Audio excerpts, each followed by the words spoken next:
Relations, University of Dhaka. So at this point, since I don't see Samina with us, may I please request Dr.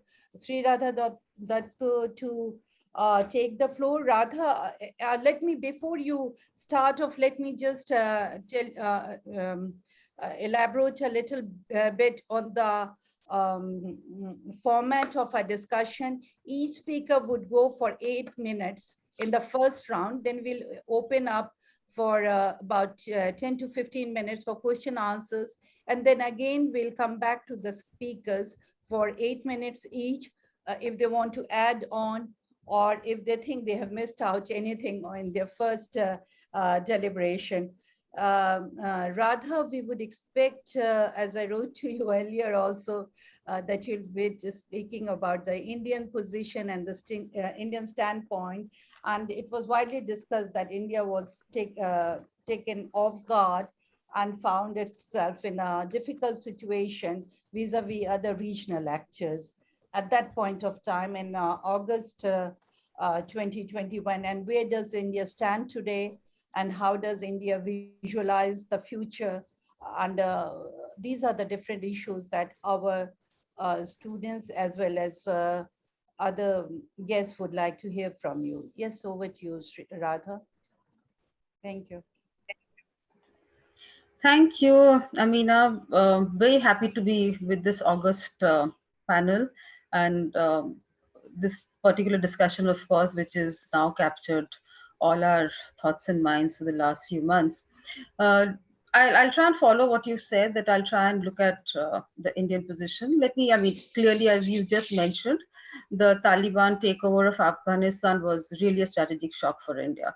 And options for New Delhi to secure its interest in Afghanistan till now appears rather limited.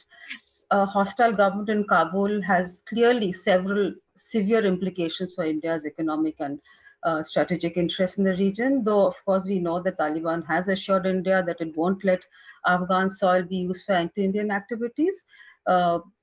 New Delhi remains circumspect. I mean, that quite clearly we don't really know whether, given the history of Taliban, whether they're going to keep up with their promises. And of course, its linkages with Pakistan continues to bother and create deep concerns. Let me focus on the official position.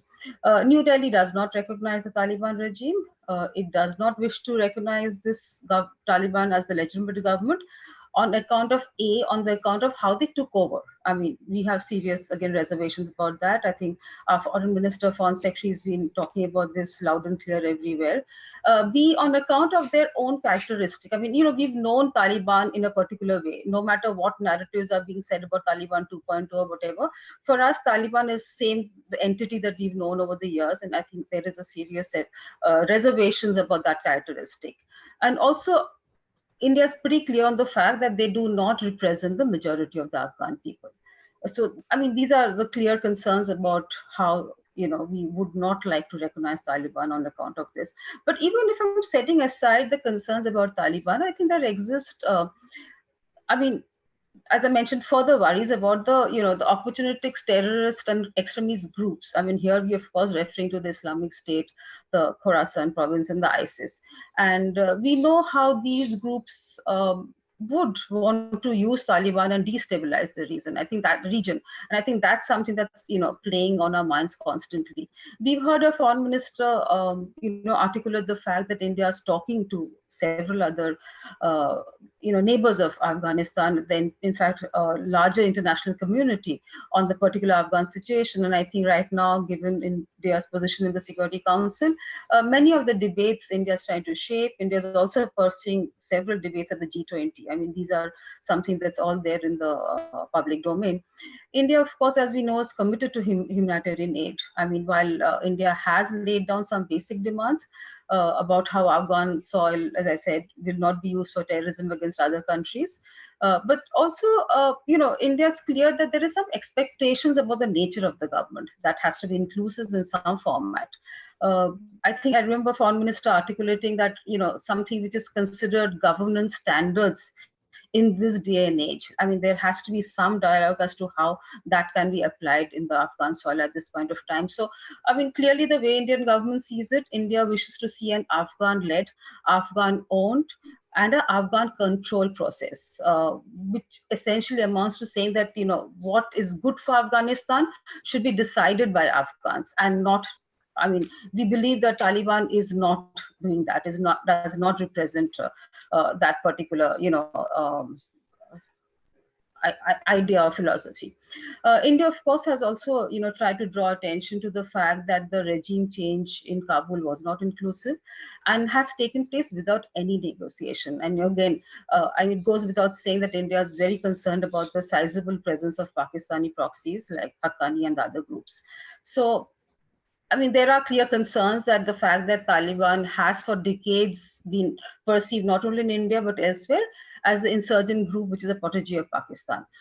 More importantly, now as we see it, that China has also emerged as a key strategic player in Afghanistan, and its historical ties with in Afghanistan, its historical China and Pakistan deep linkages, of course, has added to the whole geopolitical quagmire, as you know we are discussing.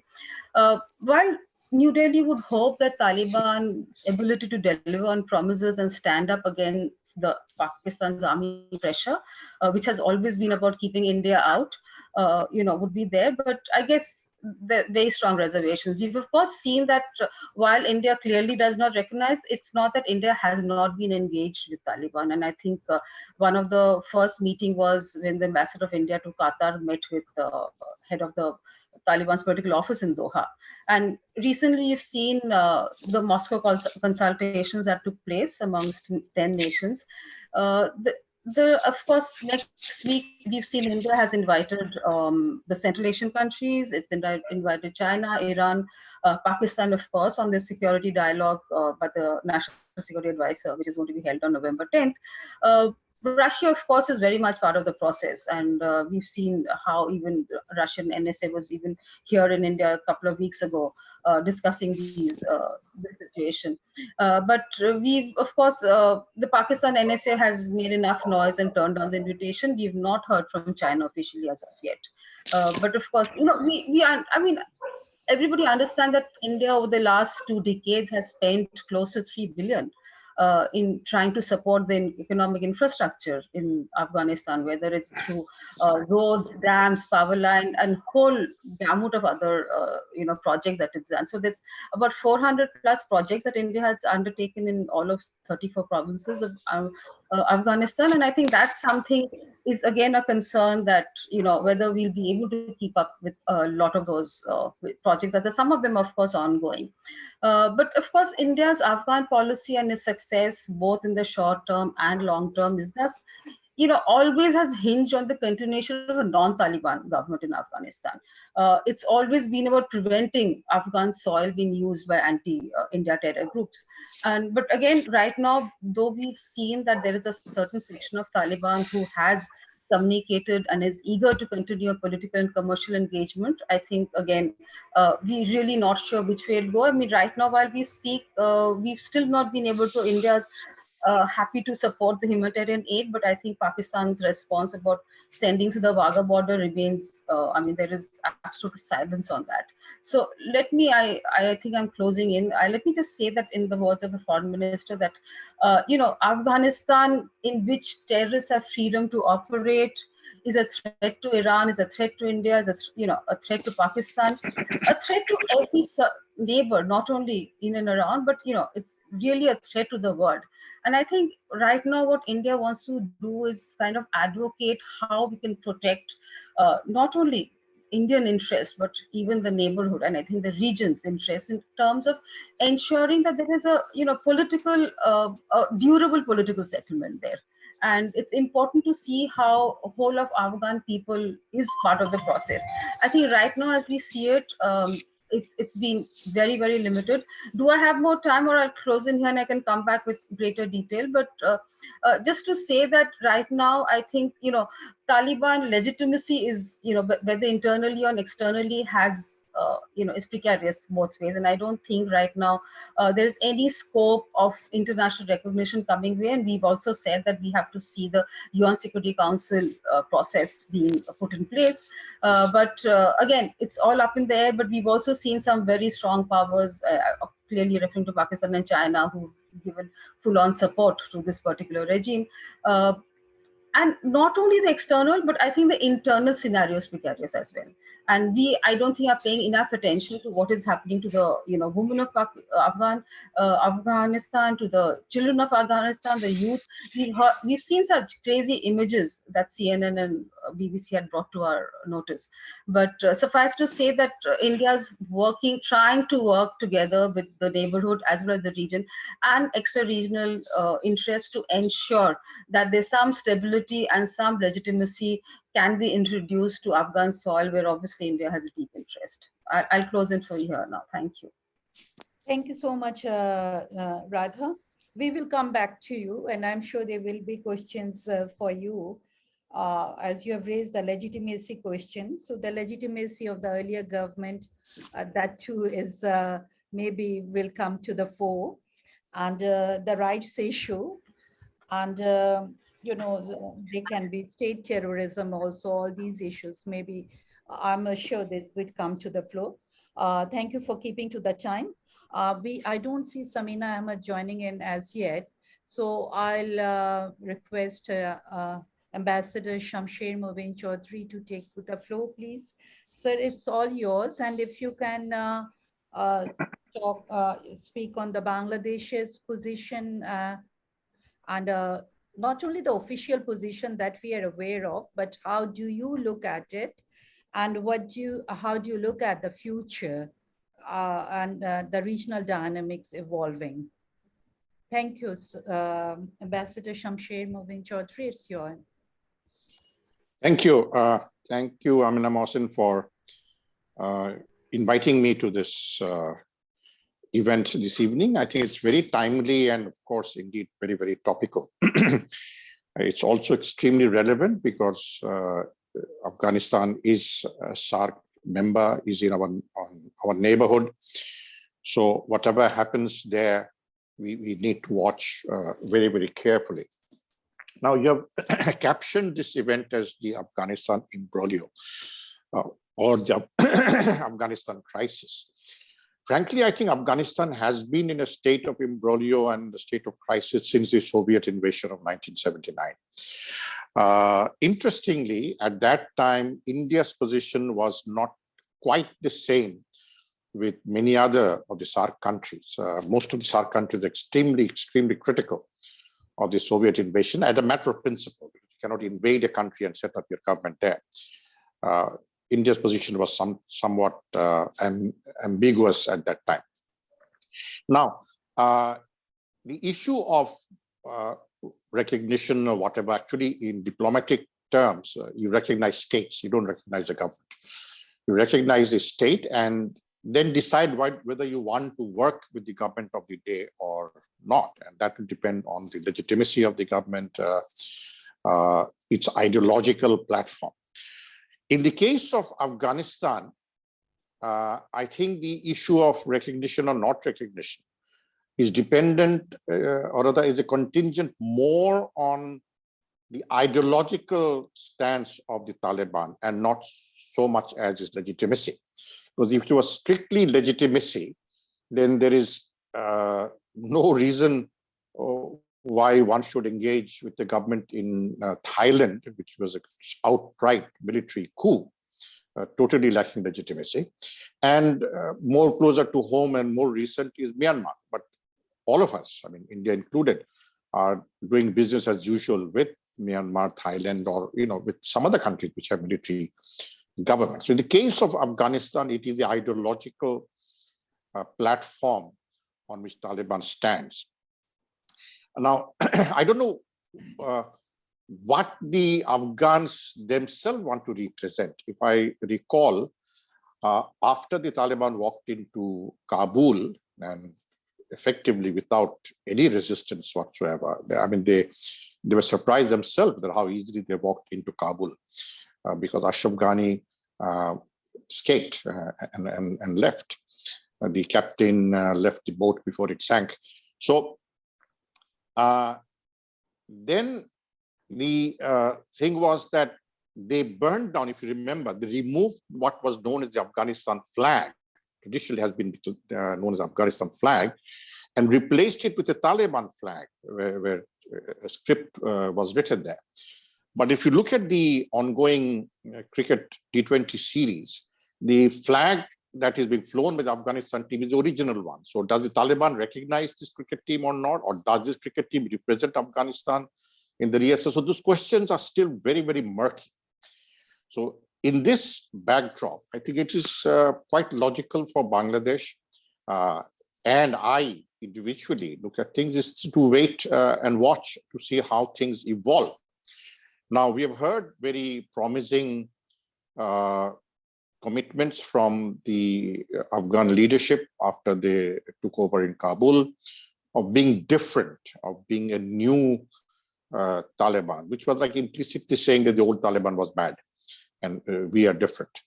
But in practice, that has not played out. I mean, there are still issues of girls going to school and all the things. But more importantly, does the leadership in Kabul have absolute control over the extremist and terroristic outfits that are operating from Afghanistan? I mean, you look at their home minister, Mr. Haqqani. You know, there were a couple of suicide attacks on Shia mosques in Afghanistan since the takeover by the Taliban. And the home minister actually recognized the suicide bombers as martyrs. And he embraced them, embraced their families, and even offered them financial help and called them heroes, etc. So who is representing what? If the home minister, who is supposed to be in charge of the country's law and order situation, if his ideological posture is diametrically opposed to what the other leadership has been saying, who have been meeting the Chinese leadership in Tianjin and the Pakistani leadership and everybody else, or the Taliban who are based in Qatar, we don't know, where does Afghanistan or the Taliban stand today, or where does Afghanistan stand today? So I think the crisis is far more within Afghanistan than how the outside world looks at Afghanistan, because the outside world will look at Afghanistan depending on how things play out there after the Taliban has taken over. So Bangladesh needs to be on the side of waiting and watching to see how things eventually shape up.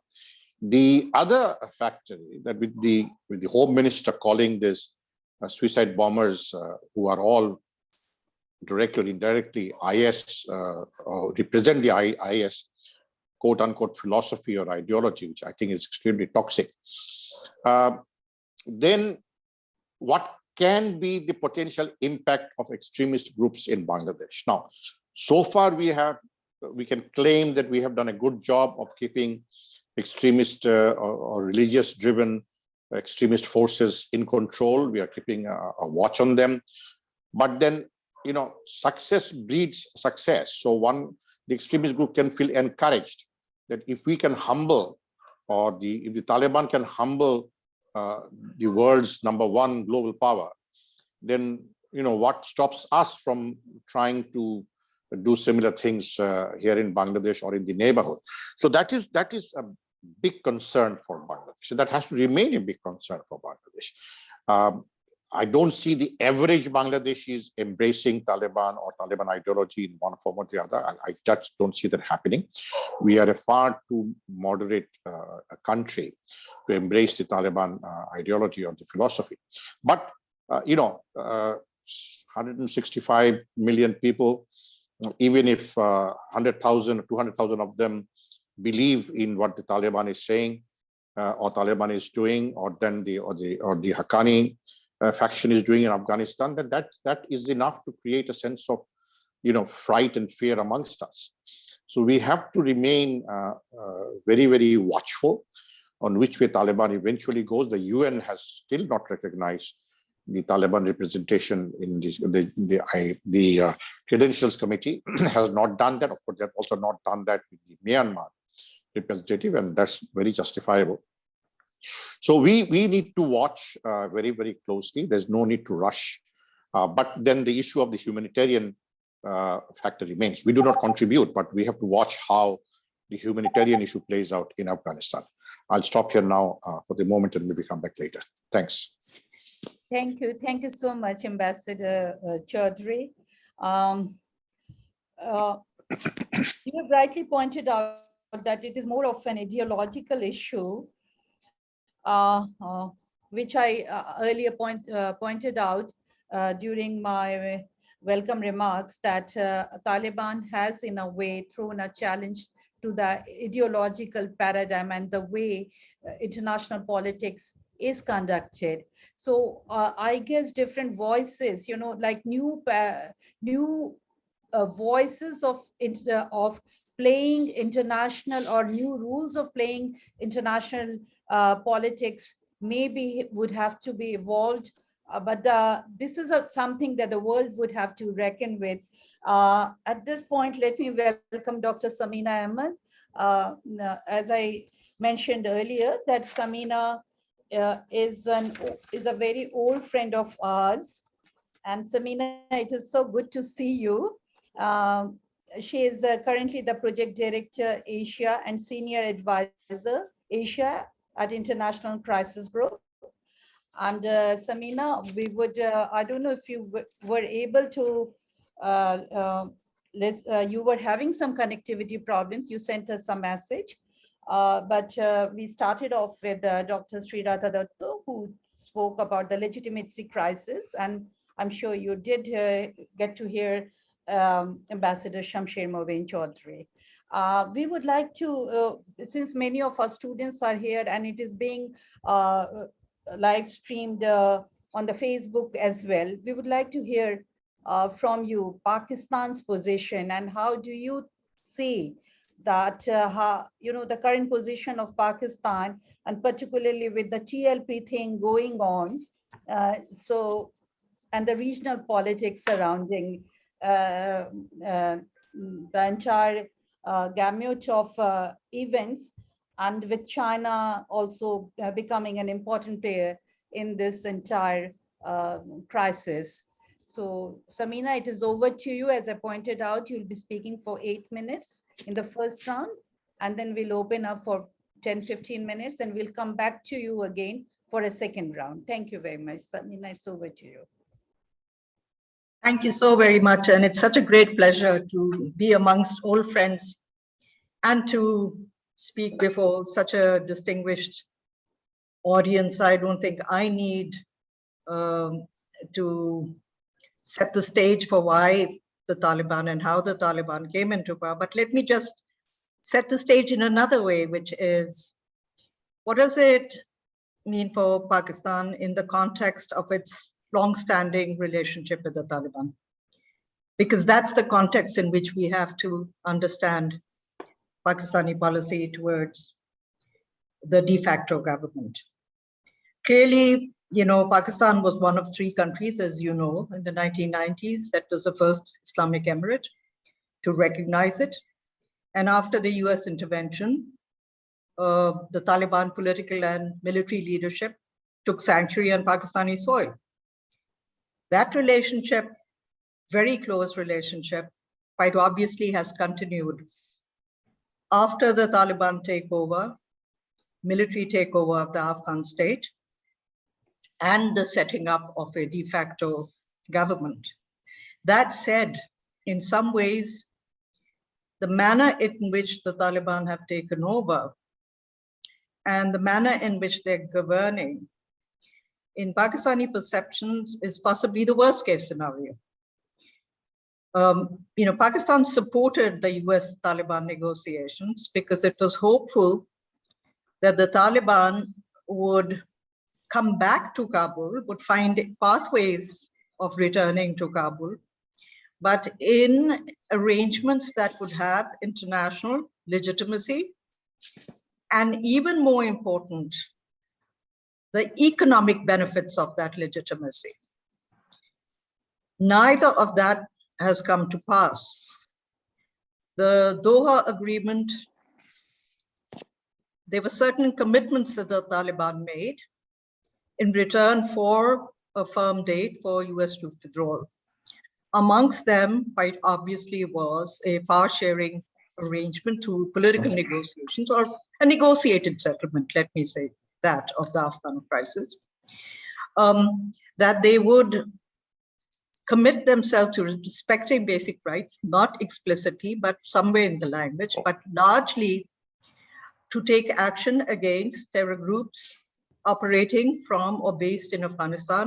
For the US, the most important, quite obviously, being Al-Qaeda and the regional franchise of the Islamic State. Instead, what Pakistan now confronts is, yes, the Taliban have found a pathway to power, but that pathway to power creates all kinds of challenges instead of opportunities. Until and unless, and Ambassador Shamsheer pointed this out, the de facto government is on the path to international recognition, formal recognition. It'll be internationally isolated. Even China and Russia, and Amina, you mentioned those two countries, who are more amenable to engaging with the Taliban de facto government, have refused to cede formal recognition to the Taliban. So unlike the 1990s, Pakistan has not, while it's engaging with the Taliban government, it has not formally recognized it, and nor is it likely to opt for unilateral recognition, simply because this would have major implications for its relations, in particular with the US and the EU member states. Beyond that, there are challenges that Pakistan, unlike Bangladesh, which has, I think, the advantage of distance, Pakistan is a neighbor. There is a common ethnic group straddling the border, the Pashtuns. I would say that, the Taliban are predominantly Pashtun. So you have the issue of ethnicity, you have the issue of neighborhood, and then you have the issue, you talked about the TLP. It's actually not the TLP which is the problem. It is the TTP, the Pakistani Taliban, aligned to the Afghan Taliban. One of the things that the Afghan Taliban did as they were capturing province after province is to empty the prisons, in which, thousands of prisoners were released, and amongst them were large numbers of Pakistani Taliban commanders and foot soldiers. So clearly, that in itself is a worrying development. When you talk to security, experts here, what they really worried about, and that brings us to the TLP, let me put it this way, is the empowerment of the Taliban victory, but beyond that, the imposition of a Sharia-style governance, and that impact on Pakistani extremist groups, Islamic groups that have also the same goal of imposing Sharia and replacing Pakistan's parliamentary democracy with an Islamic emirate. So how Pakistan deals with these challenges as it tries very hard to convince the international community to engage with the Taliban, arguing that the more the international community engages with the Taliban, the more likely it is that it will be able to convince the international community, can convince the Taliban to moderate their governance structures and, in fact, governance itself. It's a huge question mark if, the Taliban are at all willing to do so. And an even bigger question mark, how much leverage does Pakistan have anymore now that the Taliban control the Afghan state? I'll talk about some of the other issues the challenges that Pakistan faces in the next round. Thank you so much. Thank you. Thank you so much, Samina. I do agree with you that Bangladesh has the advantage of distance, and also ethnicity is an issue for Pakistan. And here in in Bangladesh, we do, it's not only Pakistan, all over the world, we are observing the situation. And since questions of legitimacy, questions of inclusion, questions of how much control they have, these all have been raised. But I guess these are questions that have always been there for Afghanistan. To certain extent, after the Soviet invasion, if you look at the entire situation, how it had evolved. With that, I would like to move over to Dr. Professor Imtiaz Ahmed. 8 minutes, because I don't think you'll be there for the second round. So, Imtiaz, are you there? Right, I'm there. I'm here. Yes, so if you can take over, and we'll go to Rashid after that. Yes, yes. Thank you very much. Thank you. Good to see very familiar faces after many years. Well, particularly Samina, I've not seen. Radha, I see from time to time. Good to see Samina. Now I've heard. Good to hear your voice, Imtiaz. Thank you. I've heard what I would regard as three realist perspectives. I understand the worry. I understand the fear. I understand all the uneasiness. But let me, take a different route altogether. And I'm not a realist at all. If you're familiar with some of my writings, and we ended up writing something on Afghanistan after the return of Taliban. Let me take a different direction. And I start with, with Tagore's famous statement that we need to keep hope on human beings. That's my fundamental. We need to keep hope that the human beings, including the Afghan human beings, would make a difference. So my absolutely level one, it has nothing to do with the identity, religion, nothing to do with that. It has to do with the suffering of the Afghans who were literally bombarded for last 40 years, almost 40 years. And look at the number of deaths, and look at the displacement throughout the world. You have Afghans diaspora, a big one. Look at the enormous cost. So I take it from there, And the first thing is, one must look into the defeat of the United States as a major event.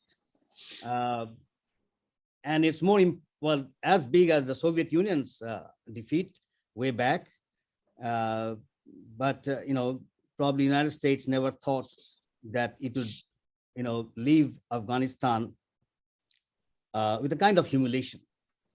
Now, humans can't take humiliation, superpowers even less.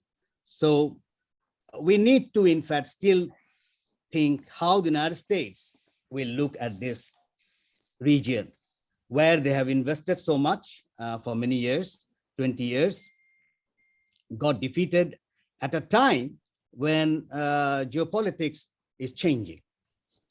They have their people, they have invested so much, they have their strategic interests, that's not going to go away. So we need to ask the question why the United States was there for 20 years. And what was the reason, and what did they achieve? If we just shift our image to the Taliban straight away, I don't think we'll get the real picture of what is to come in the future. So my first take would be the suffering of the Afghans, irrespective of whether they were Taliban or non-Taliban, because once you get bombarded from the sky, and once they started using drones, I think that's what made difference in Afghanistan. Remember, when the Americans entered, there was a tacit alliance with the Taliban. Taliban agreed with the tacit alliance to move to the villages. That's what they did. But like any colonial power, the United States started behaving in a way which the Afghans found humiliating. And that's the point. Humiliation is something humans can't take, believe it or not. It doesn't matter how small or how big you are. One thing humans cannot take is humiliation, and that's precisely the reason why we are humans. Now that's what happened. The drone attack made it even worse. So we need to look into the context, and I would say that is the first context that we need to do. One, this is the one. The second one is what happened 20 years back and why the rise of Taliban. We need to ask this question. If we don't ask this question, because Afghanistan has been there for thousands of years, why suddenly? And we have, if you are familiar with Tagore's Kabliwala, I'm sure Radha would be very familiar with Tagore's Kabliwala. Look at the kind of understanding we had of Afghans. Why it suddenly changed. And it changed at a time which is very interesting with the entry of Soviet Union. Because that is the time when you had the pan-Islamism, and it was promoted, and we need to say this, it was promoted by the United States, by Saudi Arabia and Pakistan. The Trinity got together to defeat atheism and communism in Afghanistan. So this whole communist rule in Afghanistan must be brought into this discussion. Otherwise, we are not going to get into why we have Taliban right. Now, this Wahhabization that has gone into Sunni discourse in Afghanistan, which is quite interesting. And there are a good number of Afghans who have written how the Arabs made a difference to the Afghans. And they pointed out, I have it, I think, even in my small book. They pointed out the fanatic Arabs, creating all this fundamentalism in Afghanistan, written by Afghan. So we need to see the intra-Sunni discourse that took place in Afghanistan, because that's very important. Now the question is, will the Wahhabi agenda change with the changes in Saudi Arabia, with the prince that we have now in Saudi Arabia, bringing reforms in Saudi Arabia? Will the Wahhabization that was promoted with absolutely complicity with the United States globally, and the United States learned it in a very hard way after 9/11, that was a really bad thing to do. Now the changes even in Saudi Arabia, will that have an impact in Afghanistan, particularly with the Wahhabi discourse? Because what you have in the rigidity is culture and religion getting together.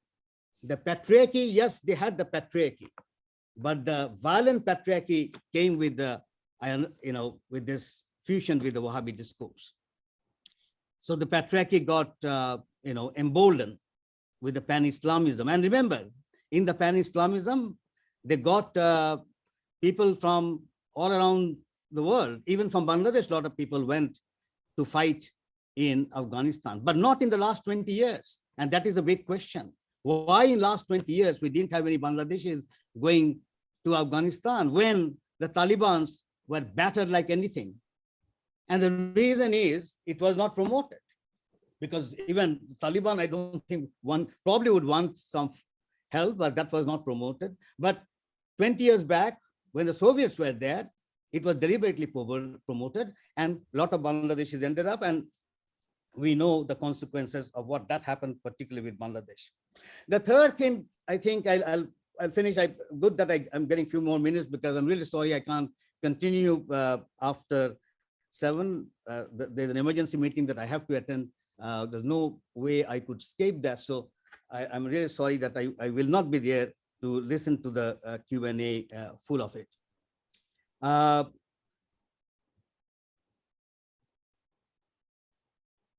That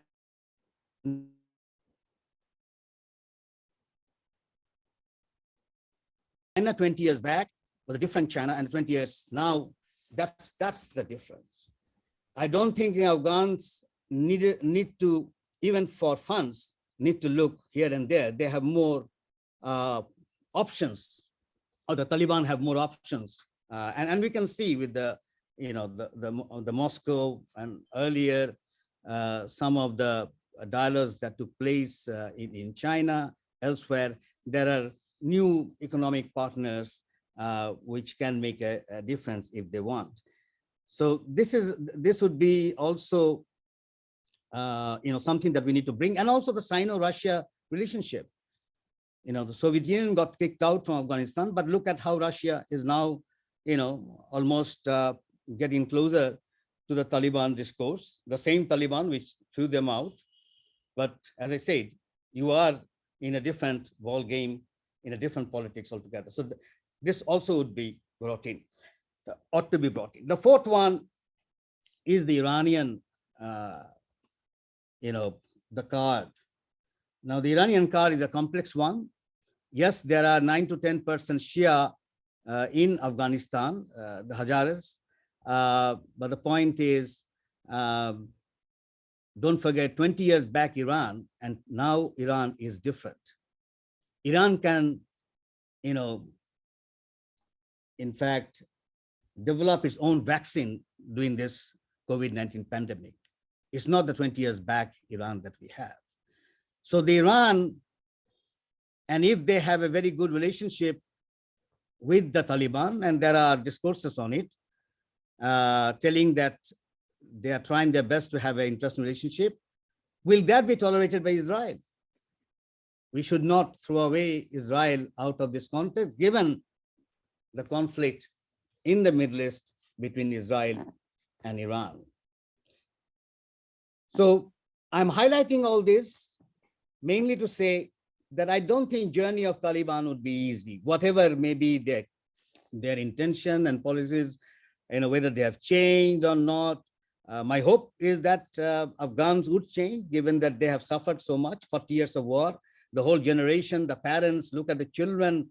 There are stories after stories. I can give narratives after narratives that came from Afghanistan. It's so traumatic. Even some of my friends used to say the sheer sound of the bombs is so terrifying. And I could connect myself with Bangladesh. And I need to say a little bit here.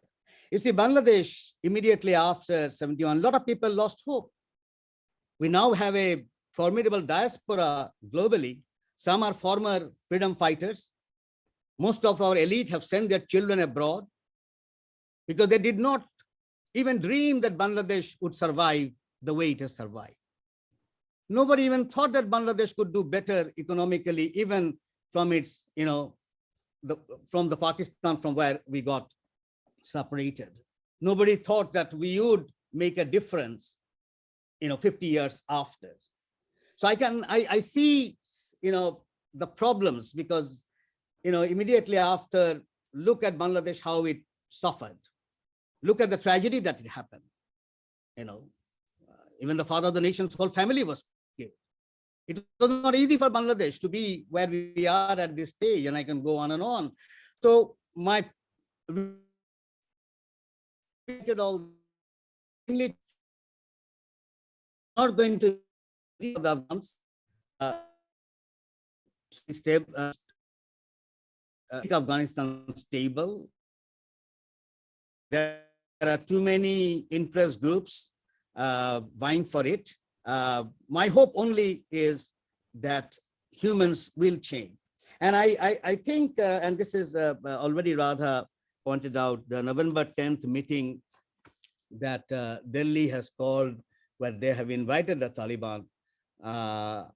These are interesting changes that has taken place. Even with India, I've always pointed out, even in my writing, that they have superb diplomats and who would be working because they have invested so much in last 20 years in Afghanistan. They have to keep that funds, they have to keep it in a way so that they can get a good return.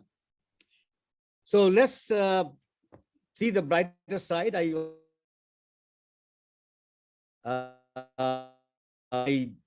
know it's it's something that everybody but just like when a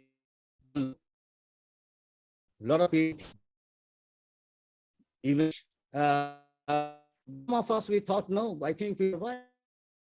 We have 70, and we have seen how terrible things can be. So my hope lies there with the human beings.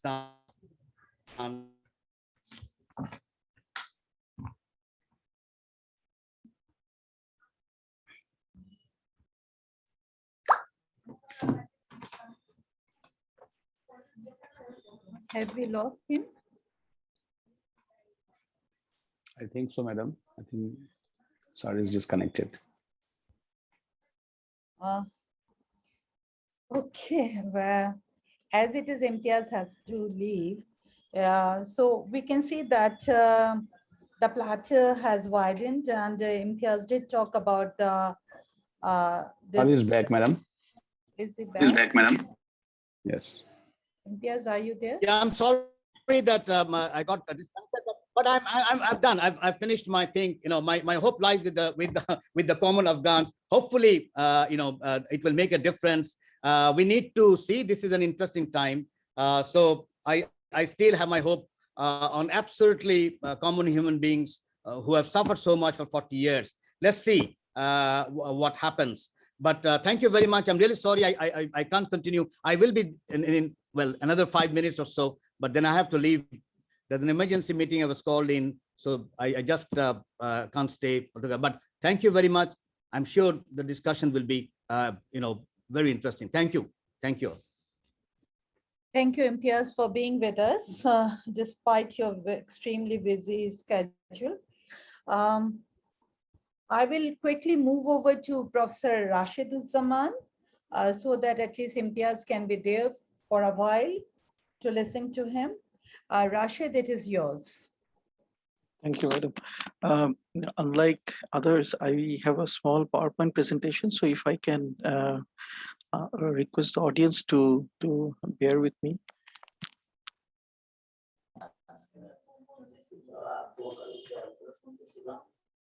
Yeah, I think. Okay.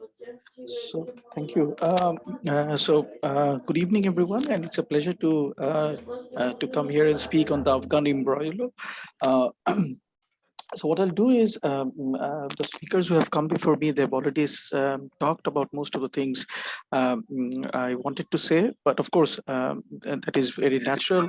What I'll do is I'll try to just add to whatever has already been said and take things from there. So I'll take the next slide, please. I'll take the next slide. Okay, so can I do this, I think?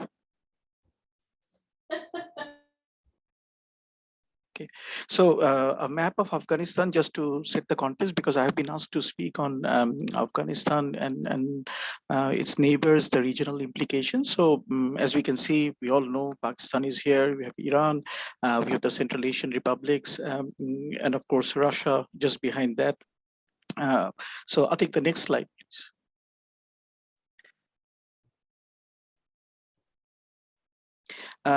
Again, this has been America's longest war. Professor Imtiaz talked about others talking about the realist paradigm. But when he raised the issue of hope and despair, that is also a sort of geopolitics, the geopolitics of hope, despair, and recognition. The slides, can we see the slides, Atik? Yes, we can see it. Okay, Yes, we can see it. So just to set the war, the situation, what has happened in Afghanistan, particularly America's involvement, the war crossed 4 presidents and 15 US generals commanded, hundreds and thousands of US troops, nearly 800,000 and diplomats were deployed, but a very tiny amount if you compare to what has happened in Vietnam. In total, about 4,488 US troops died, 20,722 were wounded. And of course, as Professor Amina Mohsin pointed out at the very beginning, more than US dollars to 2 trillion have already been spent. Afghan casualties, unfortunately, not fully recorded, 500,000 dead and wounded, most probably conservative. What is important is that for a time it was a good war, particularly in the wave of the 9/11 attacks. Americans particularly thought that the intervention was just. In the latter years, it became long and futile. I think the next slide, please. So if you can go back a bit.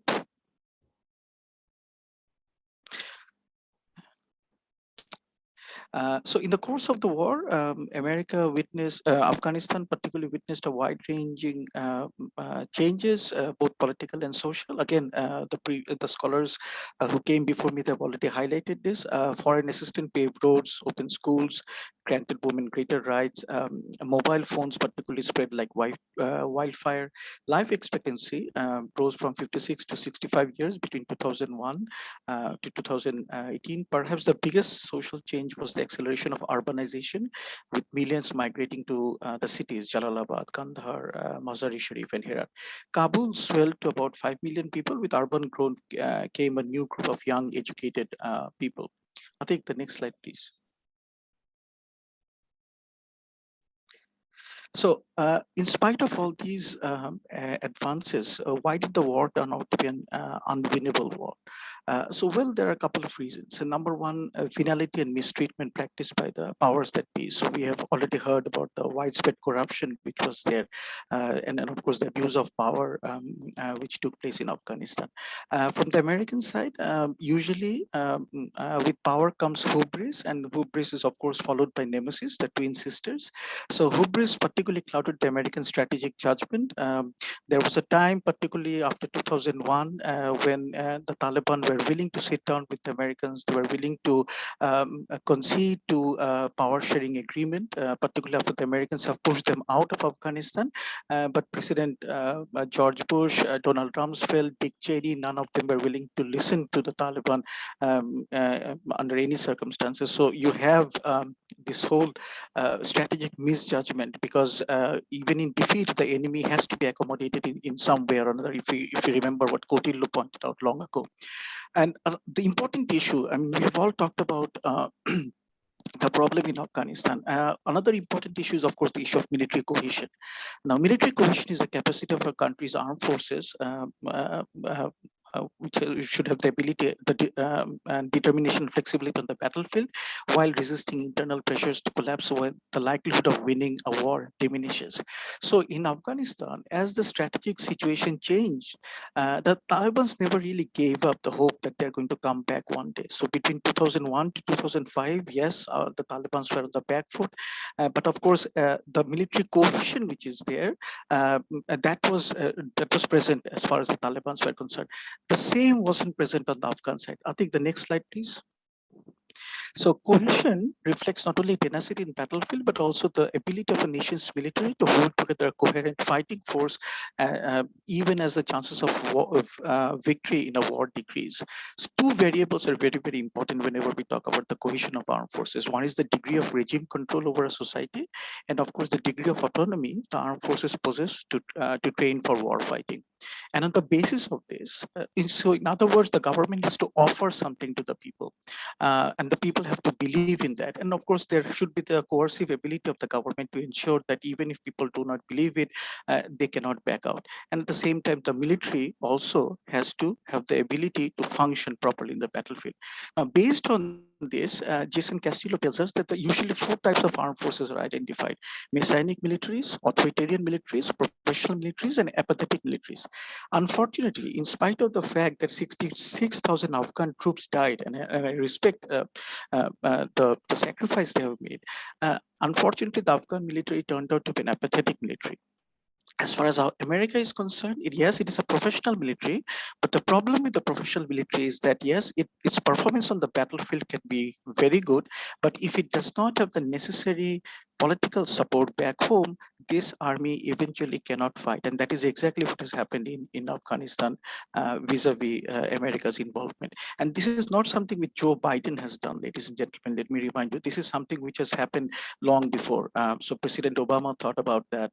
Donald Trump thought about that. It was only the fear that a terror attack may see the ratings go down, which ultimately made sure that these presidents stayed on track in Afghanistan. So I think, next slide, please. So in terms of foreign policy, what does it mean? As I have been asked to talk about this.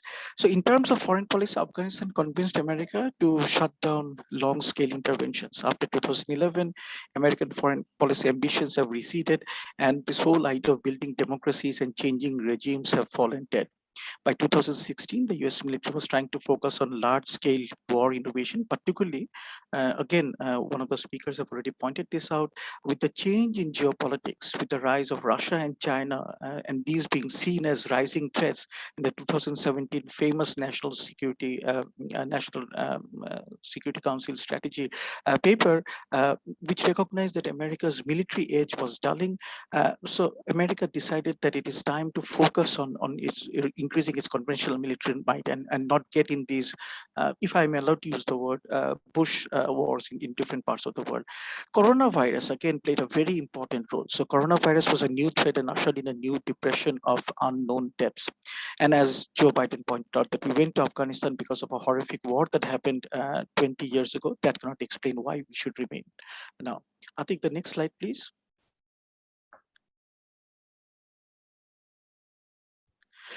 So, important question, what does it mean? What are the foreign policy implications of this? Now, what is pretty certain is that the Taliban will not challenge China on issues like the treatment of its Muslim and Uyghur population. Afghan economy seems to be under pressure, as it did when the Taliban were last in power from 1996 to 2001. But the Chinese economic support is very, very important. And maybe the Chinese economic support will be needed to keep Afghanistan, and that will give Beijing a sizable degree of control over its Afghanistan policy. But what is also interesting that in the last few weeks, China has also announced that it is going to give assistance to Tajikistan to build an border outpost for Tajik special forces in eastern Gorno-Badakhshan, which is of course in the Pamir Mountains, and this borders China's Xinjiang province as well as northeastern Afghan province of Badakhshan. One reason for that is, of course, the Tajik government has not taken kindly to what has happened in Afghanistan, very naturally. As if you understand the geopolitics of the region, we know that the previous government were mostly dominated by the Tajiks, and of course in the new power structure which is there in Afghanistan right now, the Tajiks have lost out big time. So Tajikistan's position vis-a-vis Afghanistan, and the fact that the Chinese have again assured the Tajik government that they're there to support them, definitely will have implications for the geopolitics of the region. And of course, Afghanistan has to take that into consideration. Both Dushanbe and Kabul are aware of what China is doing in this region right now. I think the next slide, please.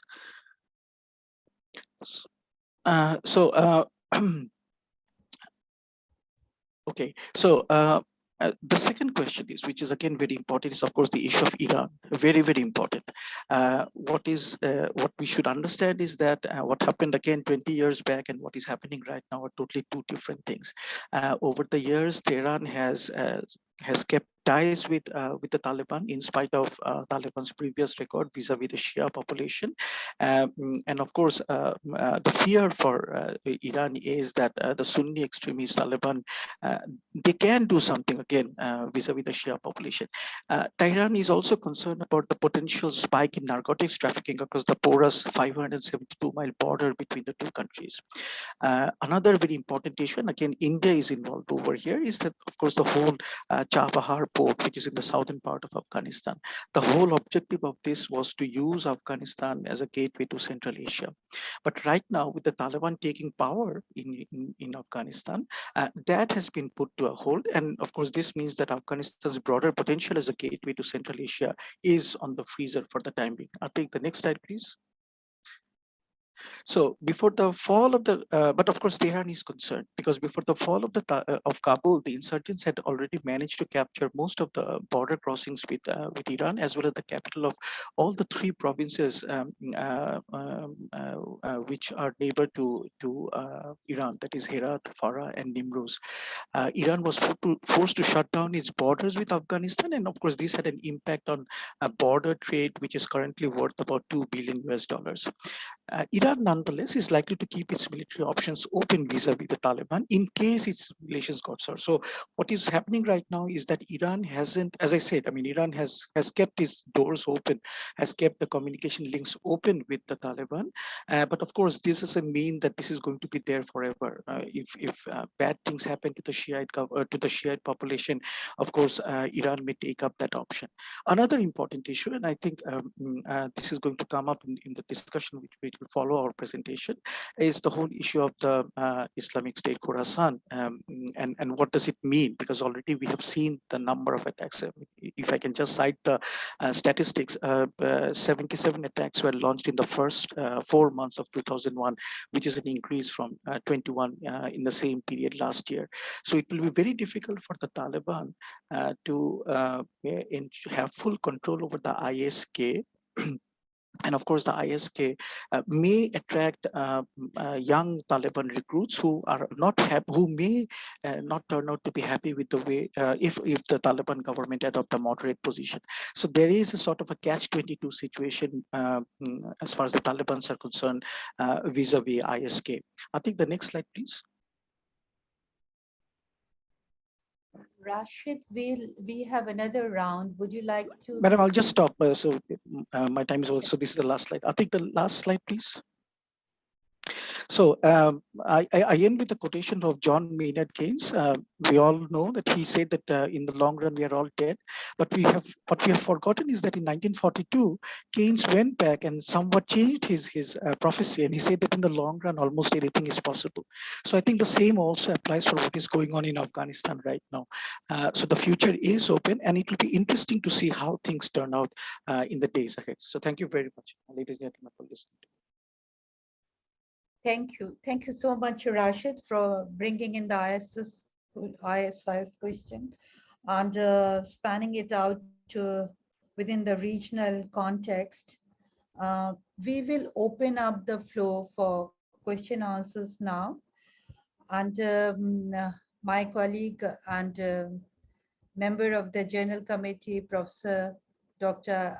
Ali Ashraf, will be reading out the questions. But before I hand over the floor to him, we also have Ambassador Shamim with us, who had been Bangladesh's High Commissioner to Pakistan. Ambassador Shamim, if you would like to add something to the discussion over here.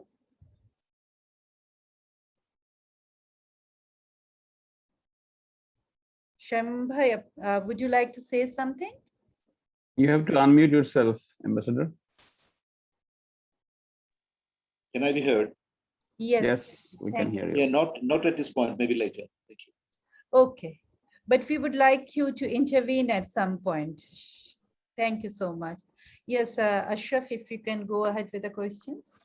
Okay, I think there is a comment from Mr. Dayan Ibn Hassan on the Facebook, and it is, I think, directed to Dr. Sri Radha. India's position towards the Taliban regime in Afghanistan seems obscure, as it is still unclear whether India is unwilling to recognize the Taliban regime because of being unable to function strategically and economically in the Afghan region, or is it because of their philosophical standpoint?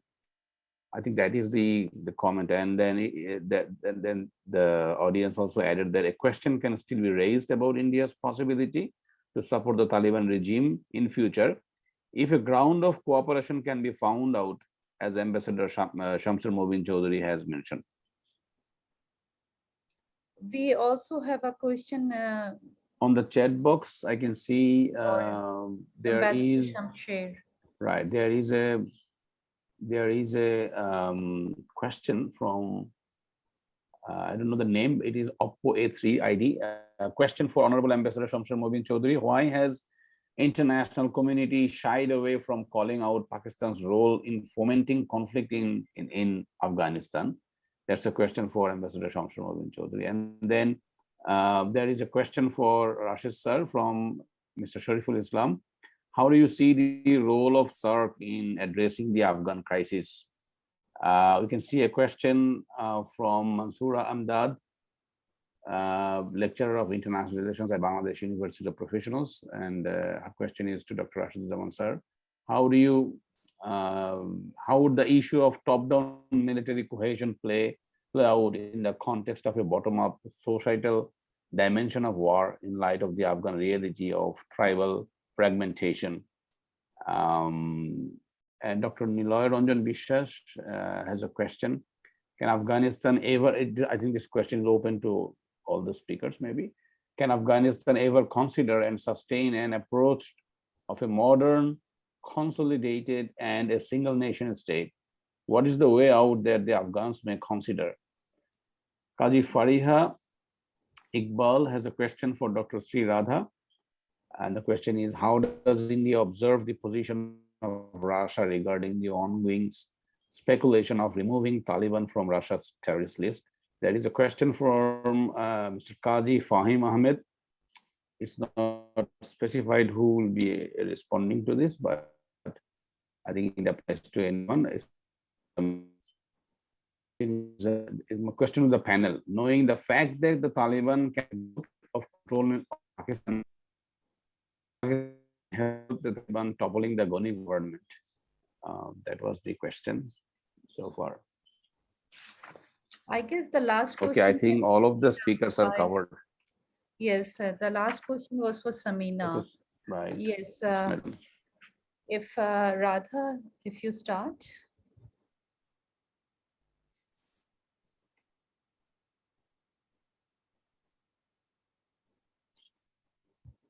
Radha, I think you have to unmute yourself. You're muted. Hi, yeah, okay. So before I address this question about India's ambiguity, the two issues I wanted to raise about Professor Imti's presentation.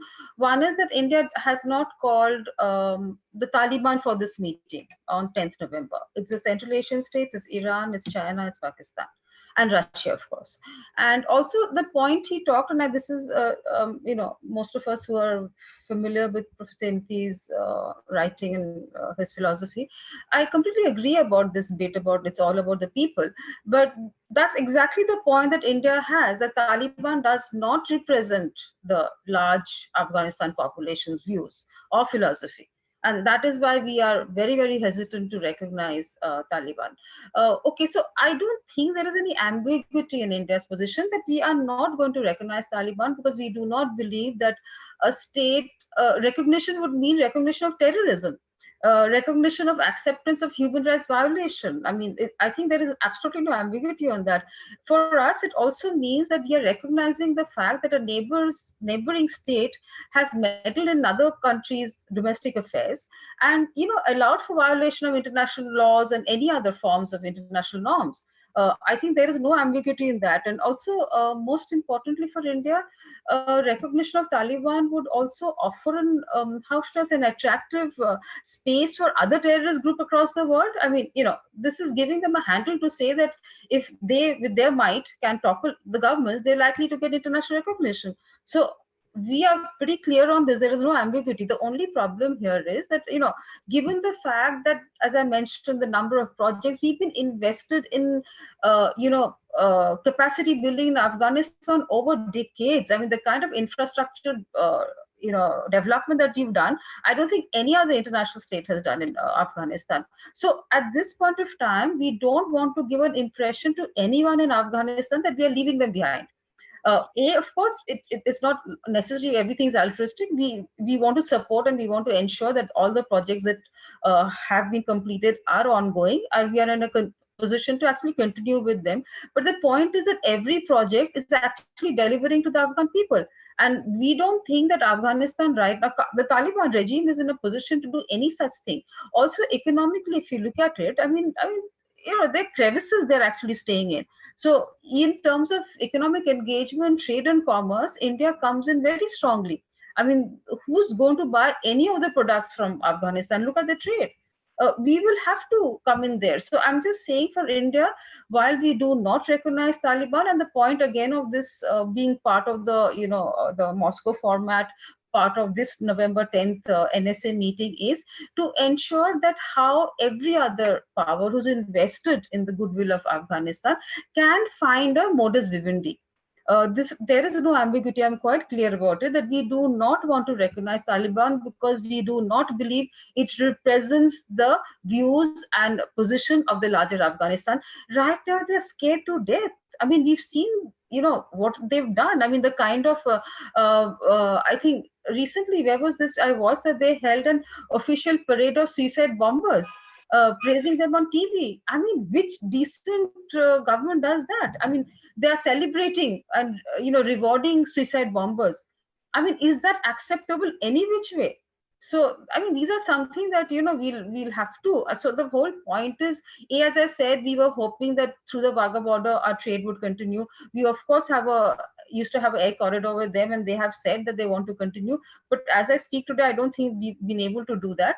And again, we want to, and I think the point that Samina made is, I mean, even Pakistan is not in control of what is happening. It's a cat that's gone out of the bag, and it's a terrible situation right now. So this point about how it's people of that, come back to the point that Professor Inti made, that it is about the people. And yes, but our Taliban is not about the people. It represents a minuscule of that population, but simple sheer might. I mean, I'm not going to Genesis. That's true. Everything that he said was absolutely correct.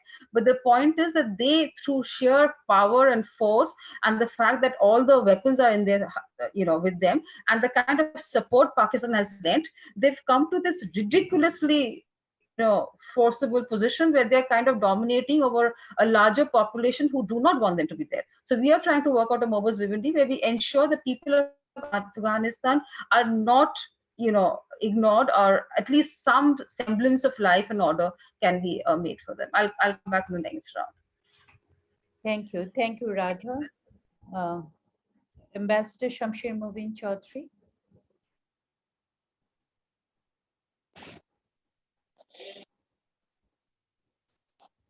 You're muted, sir. You have to unmute. Yeah. I didn't quite understand the question itself. I mean, it said, why isn't the international world calling out Pakistan for supporting Taliban, or what was the exact question? I somehow missed the substance of the question. It is, why Could someone repeat? Why isn't the international community, calling on Pakistan for supporting terrorism or fomenting terrorism, right, Ashraf? Yes, is the international? Yes, I guess that was. Yeah. Okay. Now the question is that we live in a post-ideological era, and everything has always been, in international relations, has always been principally determined by perceived national interest and strategic interest and geopolitical interests. So whose responsibility it is to call Pakistan out on why is it supporting a terrorist setup, and that's what many would like to see the Taliban as such. So it's very difficult for people to say, okay, end of the game for Pakistan, for Afghanistan. We do not do anything with Afghanistan. No, I think everyone is keeping their options open. And if I heard Sridhar Dutta right, India itself is keeping its options open. We are also, Bangladesh itself is keeping its options open. Nobody is saying that we will not. Everybody is watching how the situation evolves in Afghanistan. Now, it's very easy to compare, how the world reacted to the Iranian revolution in the late 70s. The world was divided. It was the bipolar world. But by and large, everybody, went along and did business with a very theological or theocratic administration that still continues in Iran, except that they are. I think most of the world believe that they are not supporting terrorism as such, except perhaps Israel. But the fact remains that to push Pakistan to say, look, you stop supporting the Taliban, you stop supporting terrorism, will end. because I don't think Pakistan is in a position to control the ISK. And the way the Haqqani, Hafizuddin Haqqani, I think is his name, the Home Minister, has embraced the suicide bombers as martyrs and called their families and rewarded their families and called them heroes, shows that perhaps Pakistan itself is unhappy with a lot of things happening in Afghanistan at the moment. Is Pakistan really in a position to influence serious policy making in Kabul at this moment, or in the larger Afghanistan at the moment? So everybody is waiting, watching and waiting. And that is I think perhaps the best of the worst case scenarios is to wait and watch before you move something. At the same time, one has to wait and see how the humanitarian issue plays out, because you cannot turn a blind eye to starvation to millions of people who are actually very, very innocent. Most of them may not even be supporters of Taliban or be anti-Taliban, but they are the ones who are suffering out there in the country. So it's a very, very difficult choice, I think, for everyone. It's a Hobson's choice, frankly. So one needs to wait and watch and see how the Taliban itself can deliver and prove that it represents, by and large, the people of Afghanistan. Mind you, Pashtuns are not more than 42% of the total population of Afghanistan. So there's still 60+% out there who are not Pashtuns. And most of the 60+%, perhaps not, I think most of them do not like the Taliban at all. So it is not even an evolving situation. Now it is a static situation, because the Taliban has not shown any clear indication of where they want to go. They are saying a lot of things, but on the ground, they are not being able to deliver, because I think the cabinet itself is divided on what Afghanistan is and what Afghanistan should look like. So before calling anyone out, I think we have to see which way Afghanistan goes in the long and midterm. Thank you. Thank you, Ambassador Shamsher. Mubin Chaudhry. Samina? Do we have Samina with us? Atiq Ashraf? I've just unmuted. Yeah. Yes, Okay. yes. I mean, if you... I actually didn't get the question that was, I think I was supposed to answer. So if Mr. Ashraf could possibly repeat it. Atiq, can you repeat it? We are having a serious crisis with the internet all around. Yeah, which is why I keep turning off my video, because the connectivity is better without it.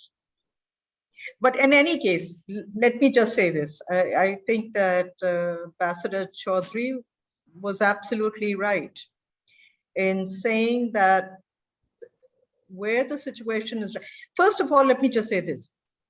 It's for Pakistan to break its ties with the Taliban is inconceivable. Neighborhood, ethnicity, close ties between the two countries. There are so many factors that will, do not allow Pakistan, as opposed to other countries, at a distance that aren't even neighbors or have very few economic or security interests, to understand the dilemma that Pakistan finds itself in right now. It is, I think Ambassador Chaudhry was right, that much of what is happening is not necessarily perceived in Pakistan as working in Pakistan's interests. The one thing Pakistan would not have wanted to see is the Taliban in power without international recognition. And the reason being, regardless of however other states and how much they've invested in it, almost 70% of Afghanistan's budget for governance, for security, for basic necessities of life came from the West.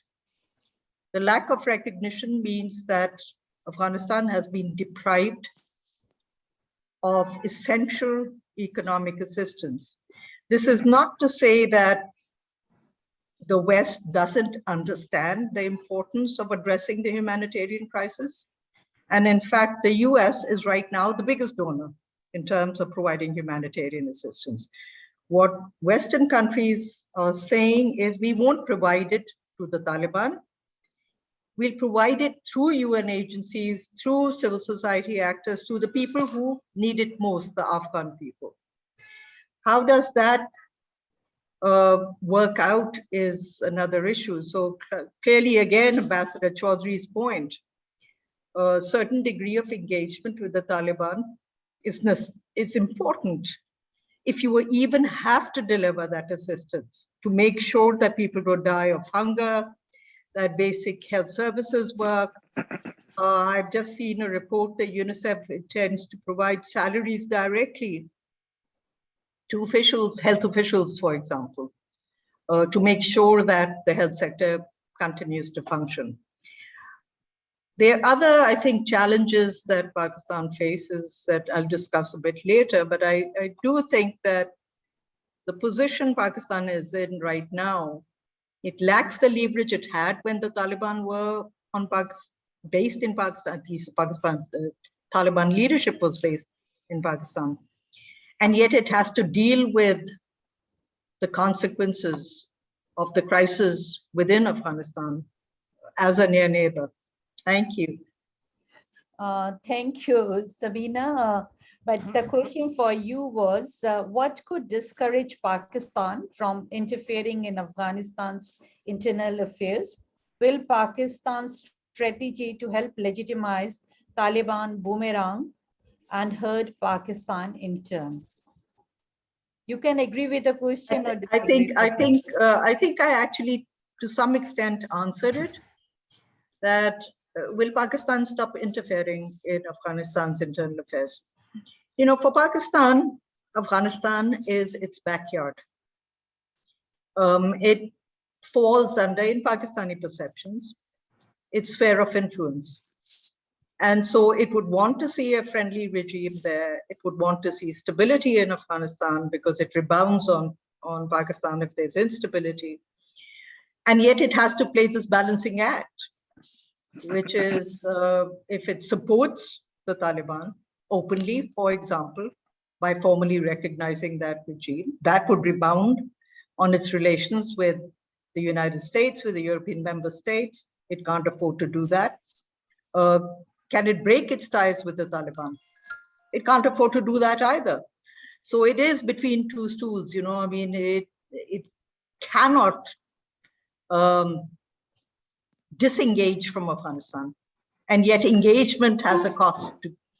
It's internal cost, an economic cost, and a diplomatic cost. Thank you. Thank you, Sabina. I will come to you, Admiral Awal, just in a moment. But before that, we have a question from Porimol. He's from the Daily Star. The question is for Ambassador Shamsher Mobeen Chaudhry. Sir, he asks you, as you said, the Taliban within its leadership is in problem. If this goes on, can it really get international recognition? If not, what is the future for Afghanistan?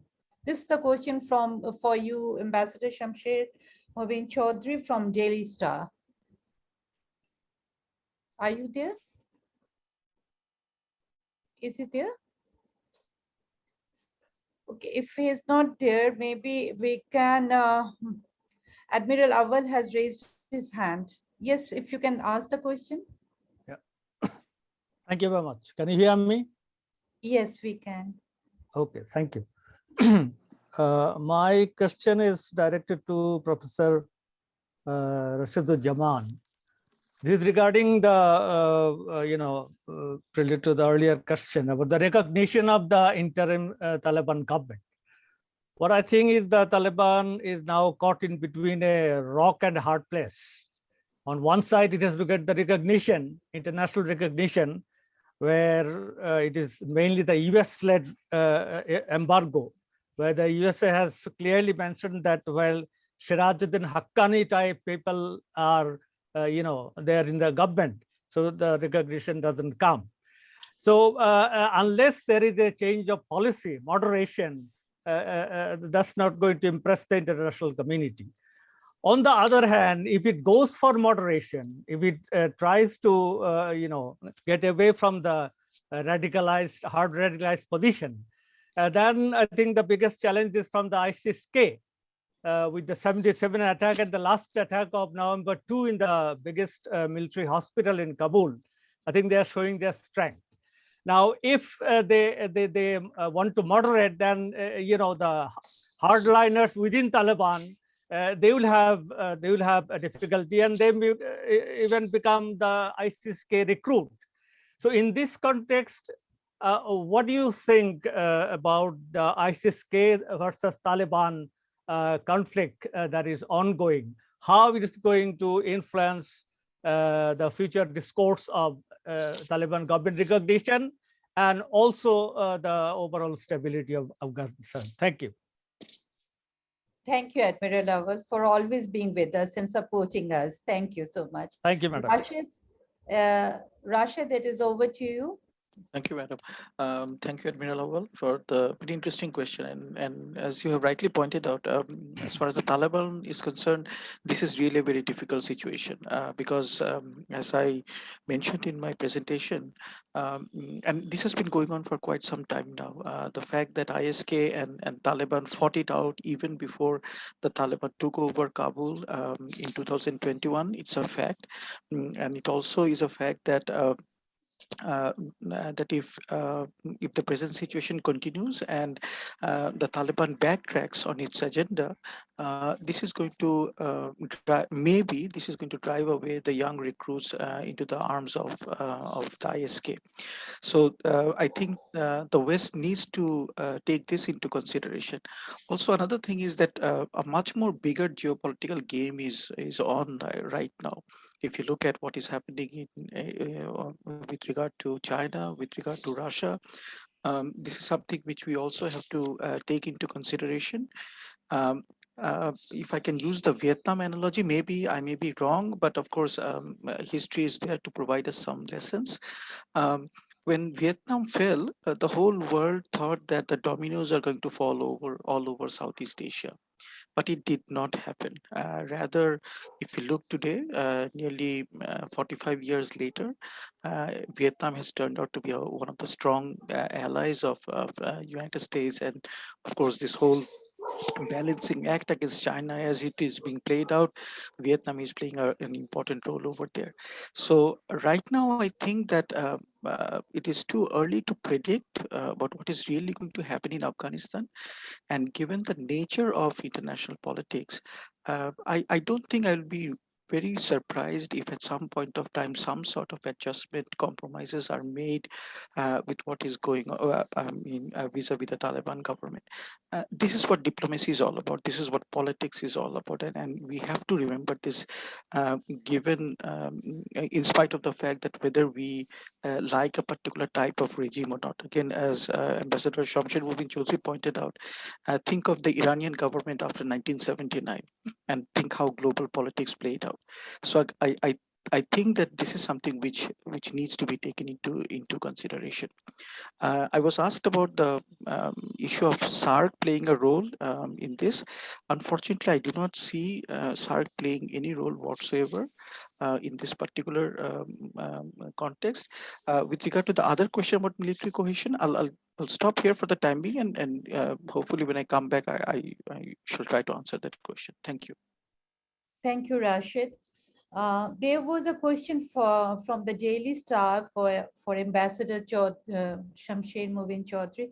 So would you like to respond to the question now? What was the question? Okay, the question was that,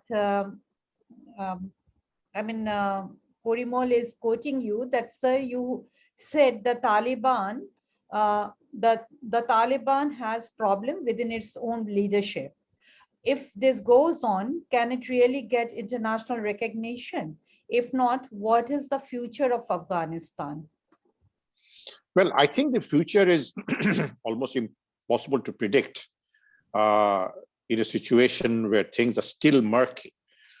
At this point of time, it is not looking extremely positive. What basically everybody is looking at more from a humanitarian context because of the economic situation inside Afghanistan. People are losing jobs on a daily basis, almost on an hourly basis. So that is what people are looking at right now, the humanitarian context. As far as the political issues are concerned, there are no doubt there are serious differences between in the cabinet itself, in the government itself. And the Taliban itself, as Admiral Lawal said, that is caught in this major dilemma. Do they want to jettison their long-held ideological, philosophical stance and try to be good boys now? Will it then drive the younger generation of Taliban or the non-urban supporters of Taliban, the rural supporters of Taliban, who are much more radical than what we see in the urban areas? So will then Taliban lose its support base? And as one Hazara Afghan said, that if Taliban does change its philosophical position, its ideological stance, then it is no more Taliban. So what is it then? So I think the questions that is something the Taliban needs to handle itself, find answers to this question. With someone like Mr. Haqqani being the home minister, it doesn't look promising at all when you call suicide bombers heroes and martyrs. That is, I mean, this was an outright act, series of outright acts of terrorism, which nobody can, in the wildest of imagination, even think of endorsing or supporting. So one has to see how Taliban behaves itself. The ball is actually in Taliban's court, not in the international community's court. It is for the Taliban to decide which way they want to take Afghanistan and how much domestic support they actually have, not only support through the muzzle of the gun, but actual political support inside Afghanistan. Sir, since you have to leave early, there's another question for you. And if you would kindly respond, because our students are posing all these questions. This is from Abdullah Al-Imam. He asked you if there is any role that Bangladesh can play in this situation, the current situation. If there is any role that Bangladesh can play in the current context, and what is the future of Bangladesh-Afghanistan relations? I think the future of Bangladesh-Afghanistan relationship will depend on how the Taliban behaves and how much of domestic support they can actually demonstrate. As far as Bangladesh's role in influencing Pakistan, it has never been a major one anyway. Now, in the early 70s, I remember 1975, when I was the foreign minister, I just joined, early 1975, President Dawood visited Bangladesh on a state visit.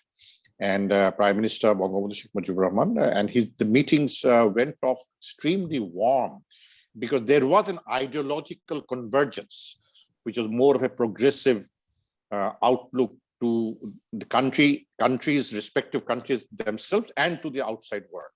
But that went away with the Soviet invasion, the assassination of Dawood, and then the Soviet invasion threw all that out of the window. So I think Bangladesh, we have not had an embassy in Kabul for a very, very long time. But we have non-state players. We had BRAC in a very major way in Afghanistan. But BRAC is not there to influence policies or politics. We have UN volunteers. Again, they are not in a position to influence politics or policies. So for us, it is like, let's see what Afghanistan turns out to be. We are not in a position to influence. So we should not try to punch above our weight. We just have to be realistic to see how Afghanistan plays itself out in the future. The ball, as I said, is in Afghanistan's court, Taliban's court. Thank you very much. We now go for our second round. And if I'm not mistaken, Ambassador Chaudhary, you will have to leave by 8:15, isn't it? That was your cutoff point. Yeah, yes. So if you would like to go first, because we wouldn't want to hold you up. Well, I have nothing much to add. I think much has already been said about where Afghanistan stands right now, or how the world looks at Afghanistan. It is very much a fluid situation in Kabul, and in a fluid situation, you don't jump into trying to push things one way or the other when you know that you don't have that strategic strength or the political strength.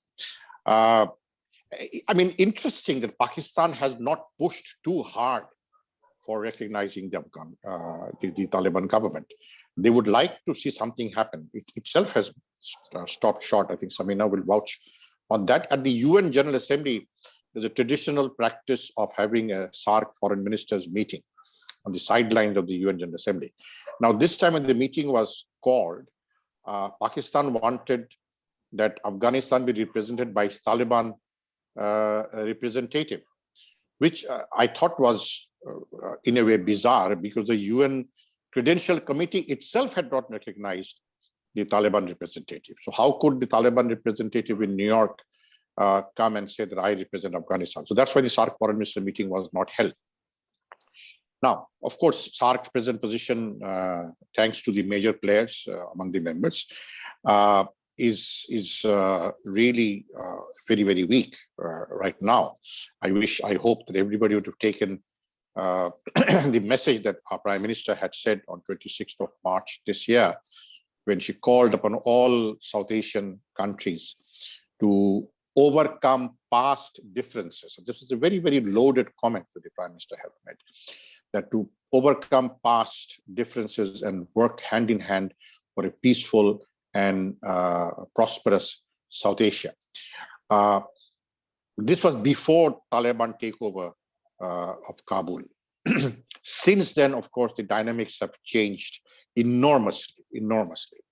And I think the Taliban itself find themselves in a very, very difficult situation. On the one hand, they would like to receive international assistance in staving off hunger, starvation, financial, economic challenges that they're facing. But then sitting in that seat of power, how could they accept that it not be channelized through the Taliban? The Taliban would be marginalized and it will be challenged through civic societies, NGOs, etc. No government or no administrative setup would accept that kind of indignity of we will give you the aid that you need, but will not give it through you. We'll give it through our people that we choose, and people whom we trust more than we trust you, or people who we like more than we like you. So it is a very, very difficult situation for the people of Afghanistan. I'm not saying for just the Taliban, but for the people of Afghanistan. I really feel, in a way, sorry. My uncle Syed Mustafa Ali visited Afghanistan many, many years ago, and he wrote a beautiful book about the people of Afghanistan. I also recall that when thousands and thousands of Bangladeshis were being repatriated from Pakistan in 1973 and 74, Afghanistan played a very, very central role in ensuring the UN and Saudi-funded repatriation process. The airline that was used for repatriation of this, the official repatriation, was called the Ariana, which was the national flag carrier of Afghanistan. And look where Afghanistan is today. It is a tremendous downward journey for the country. And I remember, I was in the army those days, and like 2 or 3 Ariana flights landing in Dhaka airport on a daily basis, carrying these families of Bangladeshis coming from Pakistan back to their home in Bangladesh. And Afghanistan nowhere near. I mean, it's beyond, people don't even remember those good days of Afghanistan. So, but for that, I think the international community has to take more of the blame, trying to use Afghanistan for their strategic interests. And as I said in my first intervention, that the Soviet invasion of Afghanistan was really a very, very defining moment in Afghanistan's downward journey. or spiraling into a downward journey. And Afghanistan never recovered from that. And then came, of course, the American interest using 9/11 an excuse to locate Osama bin Laden, who was eventually supposed to have been found in Pakistan and not in Afghanistan. So all these issues, I think, are there. So the interest, international geopolitical and strategic interest are actually being, has had a huge impact on the status of Afghanistan as a responsible player and a responsible neighbor in South Asia. I'm not saying that there will be the Taliban will be exporting terrorism, but the sense of distrust or lack of confidence on the present situation in Afghanistan is pervasive. It's not just limited to one or two countries. It's really runs right across. I mean, everybody has their own angle to it. I think why the Russians and the Chinese are kind of touching base with Taliban. The Chinese foreign minister met one of the Taliban leaders in Tianjin before the fall of Kabul. I think it was more like, okay, we know you're going to succeed. You know you're going to take over Kabul, but don't touch Xinjiang. Make sure that our Uyghurs don't get encouraged by you, or the Uyghurs don't get oxygen from you. I think the same was the concern with Russia, because some of these Central Asian states have very close relations with Russia. And many, as province after province fell to Taliban, we saw people fleeing to Uzbekistan, which is again a neighboring state of Russia. So Russia has its own angle of fear. The attacks on the Shia mosques, that would certainly not make Iran happy. Because Shias are being targeted, and the people who are carrying out these suicide bombings are being called heroes by no less a person than the home minister of the Afghan government, if you want to call it a government. So there are concerns all around. At the same time, there are hopes that things will look better. Imtiaz wanted to place his faith on humans, which is a good thing to do. But if you placed your faith on human, then eventually things aren't working well, then we would not have Hitler or Mussolini. But we did have Hitler and Mussolini. So one has to wait, I think, a much longer time to see how things play out in Afghanistan. Is Taliban able to control things the way, not the how world wants it, but how the Afghan people, the largest segment of the Afghan people, want to see Afghanistan to be what it should be. Thank you. Thank you very much, Ambassador Chaudhary, and thank you for just reminding me that in December 73, I flew along with my parents in one of the Ariana flights from Lahore to Dhaka. When you mentioned Ariana, it just came back to me. Thank you. We'll go to Dr. Sri Radha Datto now. Radha, if you can speak, touch a little bit on China and Russia. Radha, are you there? Yeah, okay. And how does India see this? Yeah, okay, so let me just look at the question. Somebody's talking about about the speculation about Russia removing Taliban from the terrorist list. I've also read about it. I don't know really, but if it was to be true, I probably would say this was a way to kind of have a conversation with them in somewhere. But certainly India's position is pretty clear. There is no two ways about. There are examples of military regimes, and yes, but those are organizations structured. Taliban has absolutely no structure apart from the fact that they are officially a terror group. So there is no one, I don't think, and I'm sure we've conveyed, and as I said, the Russian NSA has been in Delhi previously. He's expected soon again. So I think there is no ambiguity in the way India expresses its opinion. But again, every sovereign entity has probably another way of engaging in a dialogue. So if that is the way out, then there's very little that one can do about it. Coming back to the next question is about how I think Professor Khadga mentions how whether Kabul fall has questioned the strength of the South Asian regional power. Absolutely. I mean, Professor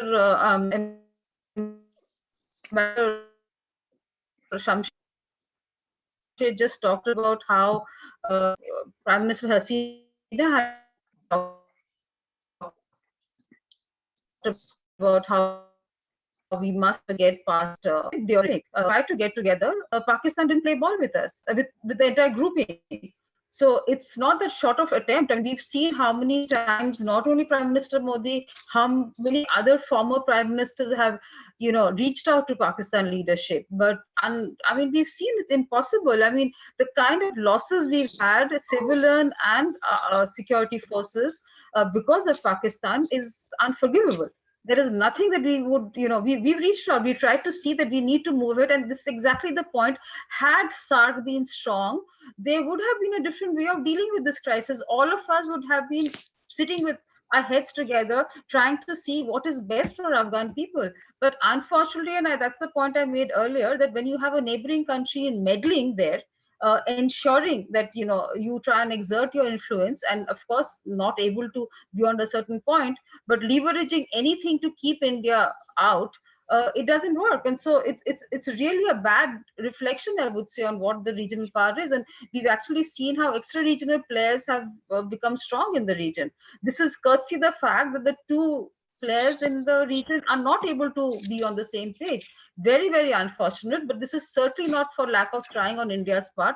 I think Prime Minister Modi has done, taken a lot of extra mile to see that we could be discussing other issues. But unfortunately, prime ministers in Pakistan have never, been able to. I mean, they of course, we all know about the army control and all of that. But I mean, the larger question that how is it a positive thing for Pakistan? What is happening? I mean, how are they? I mean, except for the fact that they're cutting India, whichever way they can, they're bleeding India. But that apart, how is it a positive thing for them? I mean, one keeps talking about armaments and one keeps talking about how the army is in control, but towards what end? I mean, look at the economy. I mean, they were talking about, I mean, maybe in a farcical way, but the prime minister's house was going to be, Nilam. I mean, come on. I mean, this is the state of economy, and you're still trying to do these kind of things in the region and outside. I mean, it's deplorable. I mean, I have no other words to describe what Pakistan does. So, I mean, I'm quite clear on this. About the Indo-US, nations have common interest. I mean, there is no friendship. We all know about it, students of IR. So obviously, while and I don't think as I think has was mentioned by others also, that this present withdrawal of US from Afghanistan wasn't Biden's, he implemented it, he executed it, but it was a plan set much before. And I think Trump, of course, played certainly a more emphatic role on that. And it was in discussion during Obama's time. But then again, our interest with US is far larger. I mean, they're far, technology, defense, security. There are many more other, platforms that we discuss with US. But it's not to say that we haven't made clear our position on this at all. So while nations, I mean, we say we are friendly, but it's always an interest that you're converging, and it's never that the entire gamut. And I would say the only exception to the rule has been India-Bangladesh. I mean, the kind of engagement that they've done, I mean, it cuts across social, cultural, defense, political, economic. It's a large gamut. That's not true for other bilateral relationships. So US is important to India for a variety of reasons, and especially technology and defense transfers. But I mean, there are limitations to each one's. We all understand that, but I don't think, and you would know India today is pretty clear about its position. Earlier on, and I was mulling over the point that Professor Inti said about Indian diplomacy. We were in fact joking, Professor Shamsher and I, that I'm not sure every ambassador would agree about that, but the point is that India is pretty clear about its position. Earlier on, it often hedged for whatever reasons, and there was nuanced ambiguity. Right now, I don't think in every single foreign policy maneuver, India is clear as to how it sees itself and what it wants to portray. There is no, shadowing here. So I think that's how I see it. There's another question on how, I think it's for Samina and me. How does it impact on the future of India-Pakistan relation? I mean, it's a disaster, right? I mean, what has happened in Afghanistan and the fact that Pakistan has done what it has, I mean, there is really no way to see it. And I think, as I said, that our apprehensions exactly stem from this, that in terms of terrorism and border violence, we are expecting, I mean, we are scared, we are wary about the fact that Pakistan would every tool, that they have to ensure how difficult it is for, as I said, and it's not India saying, I think we've had international observers telling you the kind of losses India has faced on account of Pakistan's terror attacks on India across decades. So it's something that we are certainly very wary, and it's not a situation that we are very upbeat about. But again, it's fluid. We are hoping that there'll be some. And again, I mean, end of the day, we still want, even if it's a government we don't agree, or we are not on the same philosophical way, but please come through an electoral process. There is a certain way that you can, through sheer dint of force, what they've done is completely not acceptable. I mean, I think, let me say it shortly. I think we're really running out of time, so I don't know whether there's any other thing that I need to address, reply to, respond to.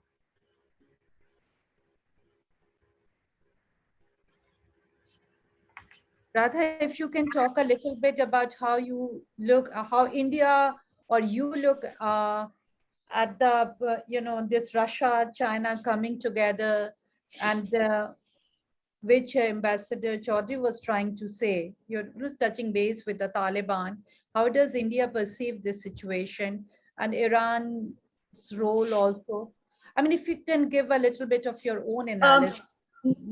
India has a very complex relationship with all of them. I mean, of course, in Russia, it's been decades. We've seen that in between there's a bit of coolness. Again, we warmed up to Russia in the last maybe 4 or 5 years. So there's a lot of engagement again. In between, we kind of, we had rediscovered other friends, and Russia was not given the importance, because Russia for us has been a steadfast partner. I mean, there is no two ways about that. And on several issues, they've been with us. They've supported many of our industrialization. We've supported many of our programs and projects.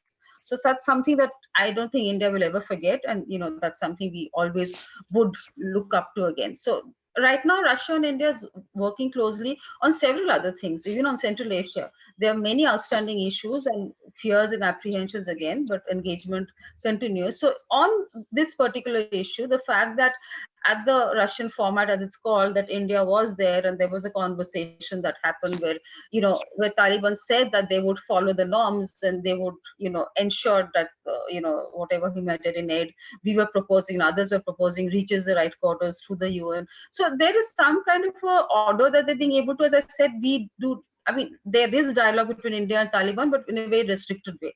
It's not as if we are reaching out to them, but we are reaching out to the other invested stakeholders.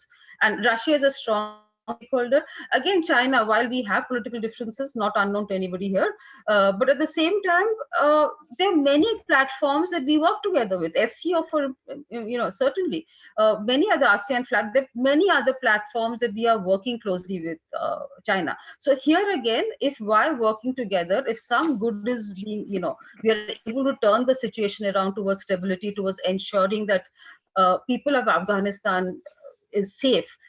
They are not, I mean, firstly, life and liberty. I mean, that's the basic thing. Then, of course, food and other things. So if China is partnering the rest of the stakeholders there, I think India would be more than happy to work with them, despite the fact that we have very pronounced political differences and, on mind. And again, on Pakistan, I think everybody, and I have a slight disagreement about this point that Ambassador Shamsher made about why we can't call out Pakistan. I think we can. I certainly can.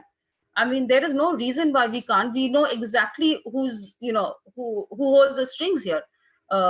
And, they've done enough damage to the regional security. And I think I would say that friends of India and, neighborhood should call out to Pakistan and say, boss, this is not acceptable anymore. I mean, everybody wants to exert influence. I mean, that's obvious in the international system. Everybody is, we've seen, but the kind of dire state Pakistan is just now. I mean, how are they still playing these crazy games? I mean, how is people of Pakistan accepting that? So this is something that I keep asking myself, that, we've always heard about how the security apparatus controls everything in Pakistan. And it's the prime minister has very little leverage. But I mean, there has to be something the people of Pakistan would want also. I mean, it's really, and what they're doing what they've done in Afghanistan, what they've done through Taliban is not acceptable by any stretch of imagination. Thank you, Radha. Thank you very much. Samina, are you there? We have, yes. Samina, I think Radha has raised several questions. Absolutely, absolutely. Yes, and I'm sure you would like to respond to some of those. Well, let me just respond by saying, I mean, India-Pakistan bashing is not something I indulge in very often. I think it's counterproductive. So what I would like to focus instead on is, what does the situation in Pakistan, what's the impact it's going to have on Pakistan itself? And I think I'm going to start off with something that we all realize has to be dealt with urgently, which is the humanitarian crisis in Afghanistan. The fact that international assistance has been sanctioned, and the fact that the Afghan state depended so much on 70% of its budget coming from that international assistance means that everything has been affected. But beyond that, the economy has been affected the most. Livelihoods, Ambassador Chaudhry spoke about that. And what's the impact on Pakistan then? Initially there was a perception among some business leaders in Pakistan that the Taliban taking over would actually help rebuild the ties, the economic ties, the trade ties that had fallen by the wayside because of tensions between Kabul and Islamabad.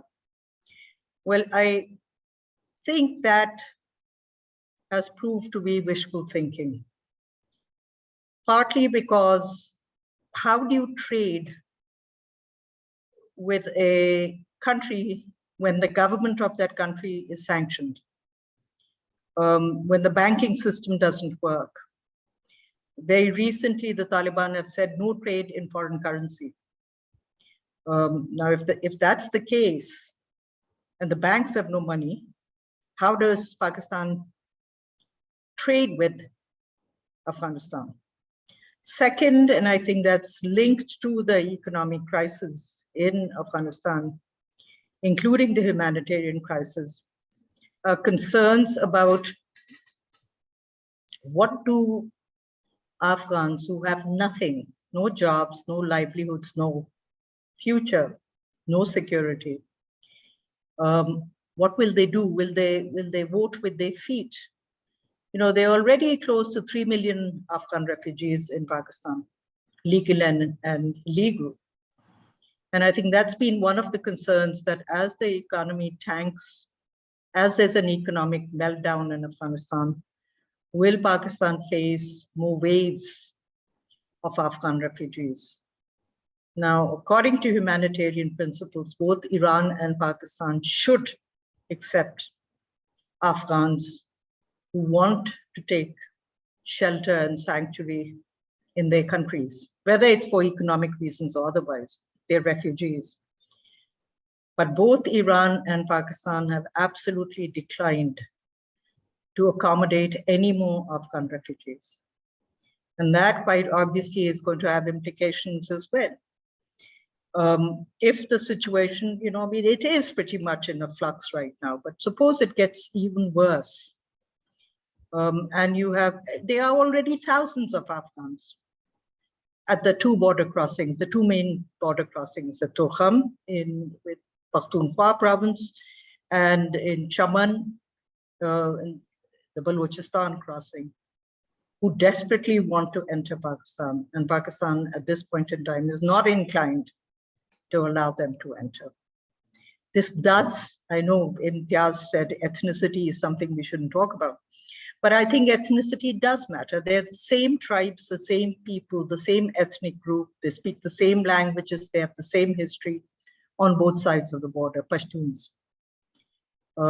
If Pakistan tries to forcibly assume that they're waves of refugees, and if Pakistan prevents them from entering, what's the impact on the Pashtun majority areas, which are the bordering areas of Afghanistan? In Balochistan, it's the Pashtun belt as well that borders on Kandahar.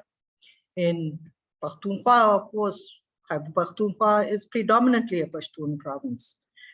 That's another major issue, I think, that Pakistan is going to confront if the situation doesn't stabilize in Afghanistan.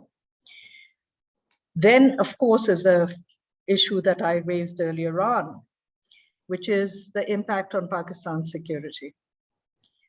Quite obviously, one of the groups that first raised Taliban flags in Pakistan was in the federal capital, the Lal Masjid, the Red Mosque. The leadership actually raised Taliban flags. They were forced to take them down. But that just gives you a sense of how hardliners in Pakistan believe that the imposition of Sharia, the Taliban victory, gives them an opportunity to overturn parliamentary democracy in Pakistan. Not that necessarily that they are capable of doing it, but the fact that this is playing into their narrative. A superpower has been defeated by Mujahideen, by holy warriors, and they have managed to impose Sharia in Afghanistan. Why can't we do the same in Pakistan? And I think that's a major worry on how Pakistan is going to deal with it. The Taliban's Pakistani Pashtun allies, the Tehreek-e-Taliban Pakistan, the Taliban movement of Pakistan, and the very fact that we've seen a spate of attacks as the Taliban have advanced and since the Taliban have taken over. There are talks right now on possible negotiations, which are being facilitated by the Taliban in Afghanistan, because these Pakistani militants are actually based in Afghanistan. And they operate out of Afghan territory, now controlled by the Taliban. Are we going to see some kind of a negotiated settlement that leads to either the TTP respecting a ceasefire, or will we see the TTP empowered even more? It could go either way quite easily. And these are concerns that are raised by security analysts and experts in Pakistan almost on a daily basis. Then finally, let me just say this. The issue of recognition does matter. Pakistan is not going to unilaterally extend recognition to the Taliban government. And there's a reason for it. Not necessarily because it's concerned about its image with India or any other country, because it's going to have a negative impact on its relations with the United States and with the European Union. So what Pakistan is saying, it has tried to take another pathway, which is to try and convince regional countries, and by regional countries, I mean China and Russia and Iran, to forge a consensus on recognition. That hasn't happened because China, Russia, and Iran have their own concerns. Iran about refugees, about narco trafficking, China and Russia about either terror groups infiltrating or attacking their territories. So there's where Pakistan finds itself right now. If the Taliban de facto government, the interim government, lacks international recognition, how do we deal with the crisis, the economic crisis in Afghanistan? Bypassing the Taliban might be absolutely essential. If the Taliban agree to that, I assume, and I'm not a policymaker, I'm an analyst, that the Pakistanis are trying very hard right now to convince the Taliban, you have to agree to power sharing, even if you have some of the minority leadership in your government. It'll make it easier and more palatable for the West to engage more deeply with you, even if it doesn't go to the extent of recognition. If you respect, or at least try and respect, basic rights of women and girls, allow them access to education. Right now, it's the only country in the world that bars girls from education. You cannot go down that road. Not only will it affect your legitimacy and your credibility within Afghanistan, but it will also prevent any pathway to deeper engagement with countries that you depend on, whether you like it or not. And these are not regional countries. The Afghans are going to be dependent on Western assistance. That's what they need right now. If they're going to keep the government functioning, and if they're going to be able to provide basic necessities to the people of Afghanistan. The third issue that I suspect, and again, I'm not a policymaker, that the Pakistani authorities are working with the Taliban is to say, you will not let Pakistani militant groups operate out of Afghanistan. And this is not just the TTP, Pakistani Taliban, but you also have sectarian groups such as the Lashkar-e-Jhangvi that might just see huge opportunities right now within Afghanistan, and of course, to recruit, fundraise, and to plan operations within Pakistan. So for all these reasons, I think Pakistan has huge challenges when it looks at the options that are available to it in Afghanistan. And out of these hard choices, the one choice is something that it cannot take off the table, which is to end its engagement with the Taliban. It simply cannot do it. It can't afford to do it. I leave it at that. Thank you. Thank you very much, Samina. And you have raised several issues. I'm glad that you did bring up the women question, the education question. And the women question, I mean, this is one question that bothers us all across the region. And I'll come back to you again. But before that, I'll request Professor Rashid to take the floor. Rashid, if you are, it's just a suggestion or a request to you, like Ambassador Chaudhary stated that we are living in a post-ideological era or post-ideological periods. That's why, you know, we still, states continue to support military regimes, and you can get away with genocides. What is happening in Myanmar, I mean, one can look at those things also. But at the same time, you know, one also sees that with the Afghan crisis, it's a big ideological challenge also to the existing, if I may say, norms or principles or paradigms of IR or international politics. If you would, if you can contextualize your concluding statements in light of these two statements, how do you perceive it? Is it a post-ideological period? Or as I am putting it, that it is another ideological crisis? Thank you. Madam, I'm not sure what is meant by post-ideological world. It sounds somewhat like what Fukuyama tried to say, that when he said that it's the end of history. But I don't think history has ended. Neither has ideology gone away. What is important in Afghanistan is that right now, as I see it, not only do we have the problem with Taliban, and of course, as the various speakers have pointed out, there are a lot of things which the Taliban stands for, and these are not acceptable in any way.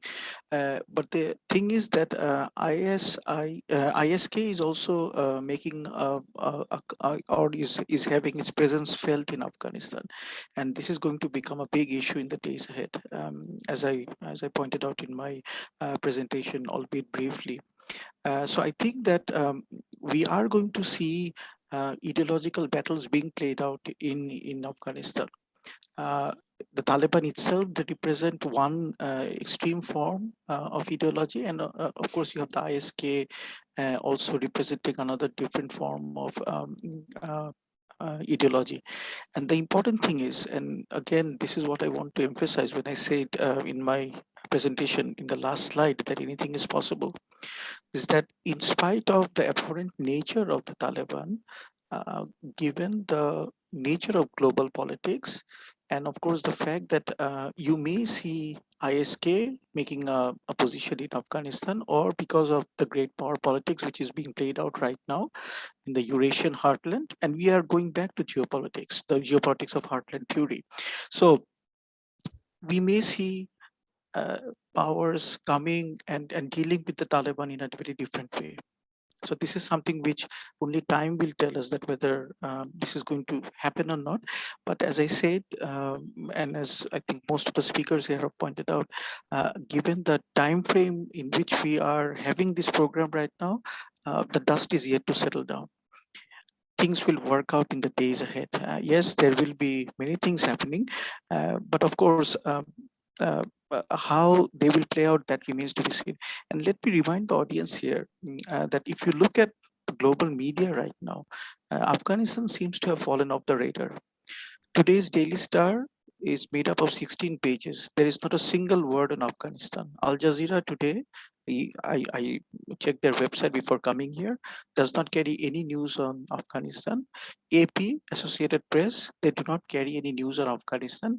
So the issue is that where does Afghanistan stand right now? That is again an important issue. So as we see that bigger games are being played out in different parts of the world, bigger challenges are emerging, whether the Taliban regime will be seen in a different light by global powers, this is also something which I think time will say, but it is a possibility we should not close down immediately. Not saying that I should also add the caveat that that doesn't mean that I in any way I support what the Taliban stands for. Thank you. Thank you. Amina, can I just butt in for a second here, please? Yes, yes, sure. Yeah. When I said post-ideological world, what I mean is the end of the bipolar world, which was bipolar based on ideology. Here was the Soviet-led socialist communist bloc backed by a military alliance, and then there was the US-led anti-communist bloc also backed by military alliance. With the end of the Cold War, the end of the bipolar world, what has happened is ideology has not always played a major role in determining interstate relationships. Now, Afghanistan is a unique case in a way because it is a unique form of ideology. It is not just theocratic. The Iranian revolution was not an armed revolution. It was a people's revolution. Whereas the Taliban takeover of Afghanistan was strictly through the use of arms and power. And of course, one can blame the incompetent, corrupt government that Kabul had before the Afghan took over for that. So, and I think Rashid just validates my point that because we don't focus so much on ideology, it is off the radar in Daily Star or Al Jazeera or Associated Press or anybody else. I mean, people have, I think, better things to do. Thank you. Thank you, Ambassador Chaudhary. Thank you very much. Now we are opening the floor for questions and answers. Ashraf, is your internet stable now? Yes, madam, it's better now. Thank you. Okay. I can say there is a question for Dr. Radha. As you mentioned, we should why should regional countries frame their stance on Afghanistan issues solely on the Pakistan-India equation, even if both countries are invested in Afghanistan? And then SAARC has not worked out because these two countries keep fighting. Why should Afghanistan suffer? It's from an anonymous participant. And then Sabah Khatak has a question. I think the US made the agreement with the Taliban and kept the Ghani government out of the talks. So things are not acceptable, rather should ask the US, and then it's an incomplete sentence. Cho Mong has a question for Dr. Radha. If Taliban shapes their policies, which may interest other nations to give the recognition, would India think twice about their current stance, and what would precisely interest India to tie with Afghanistan and the Taliban? Tahia Afra Jannati has a question. Question to the panel. What is the future of the dynamics between Taliban and other armed non-state actors abroad, especially extremist groups such as Al-Qaeda? I mean, abroad means I think she's referring to transnational terrorist networks like Al-Qaeda, or maybe in this context, ISIS global comes into the factor, because ISIS-K is a domestic actor at the moment. Question from Sadia Afrin to Dr. Rashid sir. Why India is relevant to speak regarding recognition or legitimacy of Taliban in this transition period?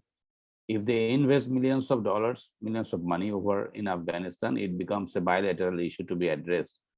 And also, India was not there during initial multilateral dialogues held in Russia. And even after taking control over Afghanistan by Taliban, India kept on saying their stance against Afghanistan.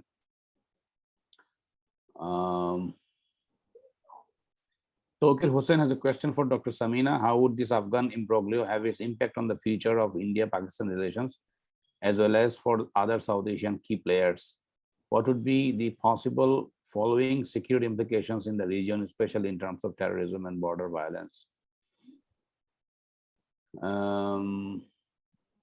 Question to Dr. Rashid sir. Do you foresee Taliban turning against China in the future, despite the economic support being provided in Afghanistan?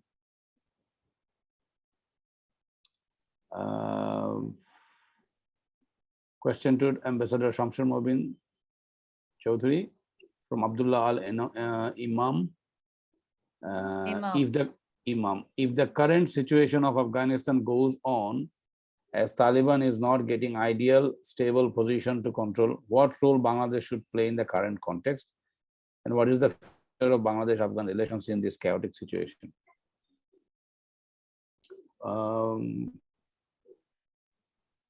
I think I've already answered that to a previous question. Yes, he has answered. You have answered. I see there is another question for Dr. who has been answered.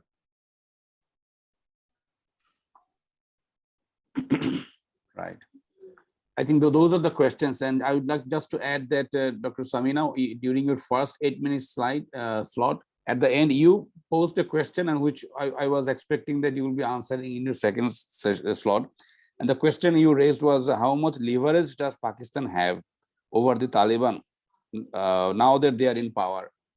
I'm not sure whether you have clearly answered that question, but you did mention that Pakistan have some expectations over the current Taliban government regarding they should not let the Pakistani extremist groups to have a safe haven in Afghanistan. But the leverage part is, I think, was missing to some extent. So if you can add on that as well when you respond to the questions. Thank you. Thank you so much, Ashraf. Maybe we should start in the reverse order now, and if Rashid can start responding.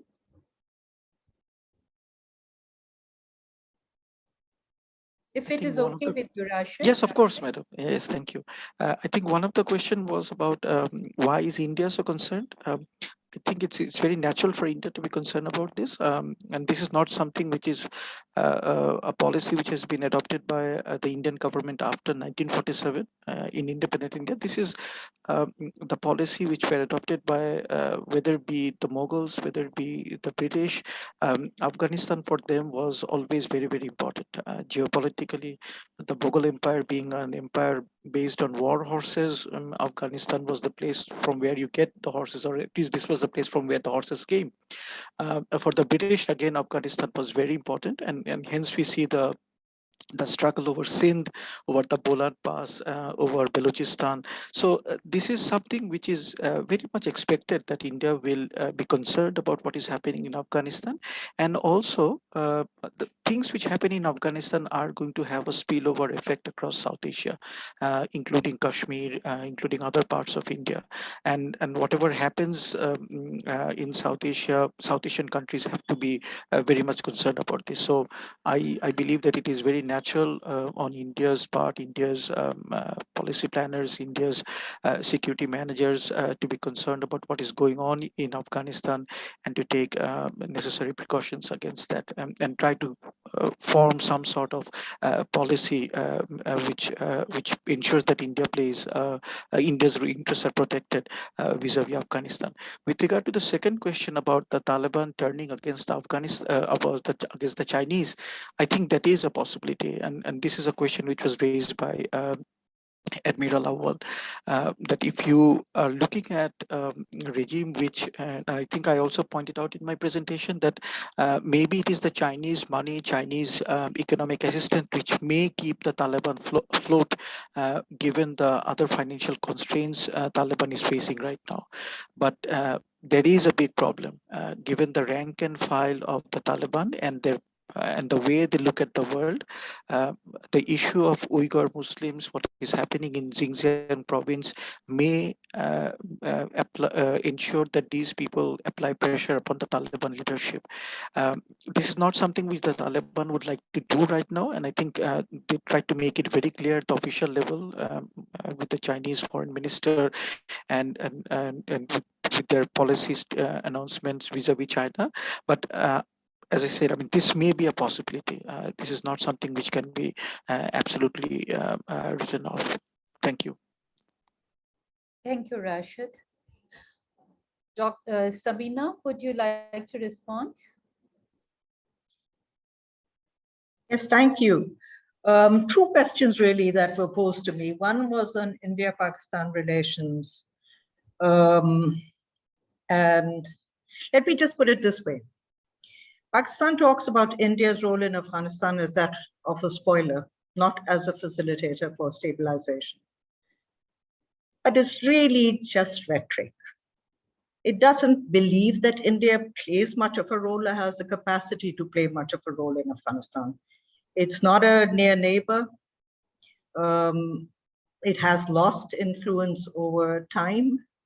It played the right card, which was to provide development assistance, and gained Afghan goodwill because of that assistance. But even with that, it was not the same, it didn't have the same clout even then as either the US and its Western partners in Afghanistan, because of their military and their economic assets in the country, or Iran, a near neighbor, which played a very major role, both in terms of the Afghan economy and in terms of engaging with both sides, Kabul and the Taliban. And then, of course, the role that Pakistan played. So that's where I would leave the India-Pakistan equation. Will it lead to, and I've seen this with some Indian analysts talking about, well, we are going to see a spate of terrorism in Kashmir. I mean, in my understanding, the actors that we're talking about, whether it is Afghan Taliban or the Pakistani Taliban allies, they have very little interest in going beyond. The Afghan Taliban have captured the Afghan state. I doubt very much if they're interested in exporting terrorism beyond the country. I mean, which is not to say that they are not playing a negative role. The very fact that they have not cut their links with Al-Qaeda is worrying. And it is a major problem when it comes to any kind of official recognition of the Taliban. They haven't done it. Whether they've cut their links with, as I said, they clearly have not cut their links with Pakistani militants operating out of Afghan territory, which is again worrying. If anything, isn't done about it, then I think the Afghan Taliban will find themselves very difficult to break out of the isolation that they're currently in. So that, I think, is pretty much where the issues of terrorism and export of terrorism from Afghan soil lie under Taliban rule. What is of greater concern is the ideology that the Taliban have. In other words, the imposition of Sharia in Afghanistan will certainly embolden Pakistani hardline Islamist groups, and is already boldening hardline Pakistani Islamist groups. Thank you.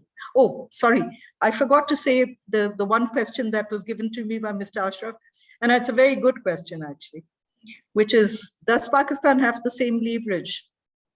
Does it have any leverage? Well, clearly it doesn't have the leverage it had when the Taliban political and military leadership was based out of Pakistani territory.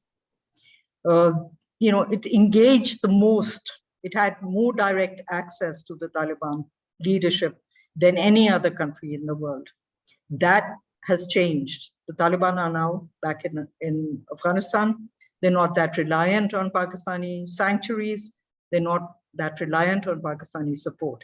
That said, let me backtrack a little bit. They are still, to a considerable extent, reliant on Pakistani advocacy. Pakistan is the main advocate right now. It's not talking at the moment necessarily about international recognition of the Taliban. It's talking about greater engagement. You have to, if you want a stable Afghanistan, you must engage with the Taliban. You must help to stabilize the Taliban interim government. So for all practical purposes, they're saying, cede them de facto recognition, even if you're not willing to give them de jure recognition.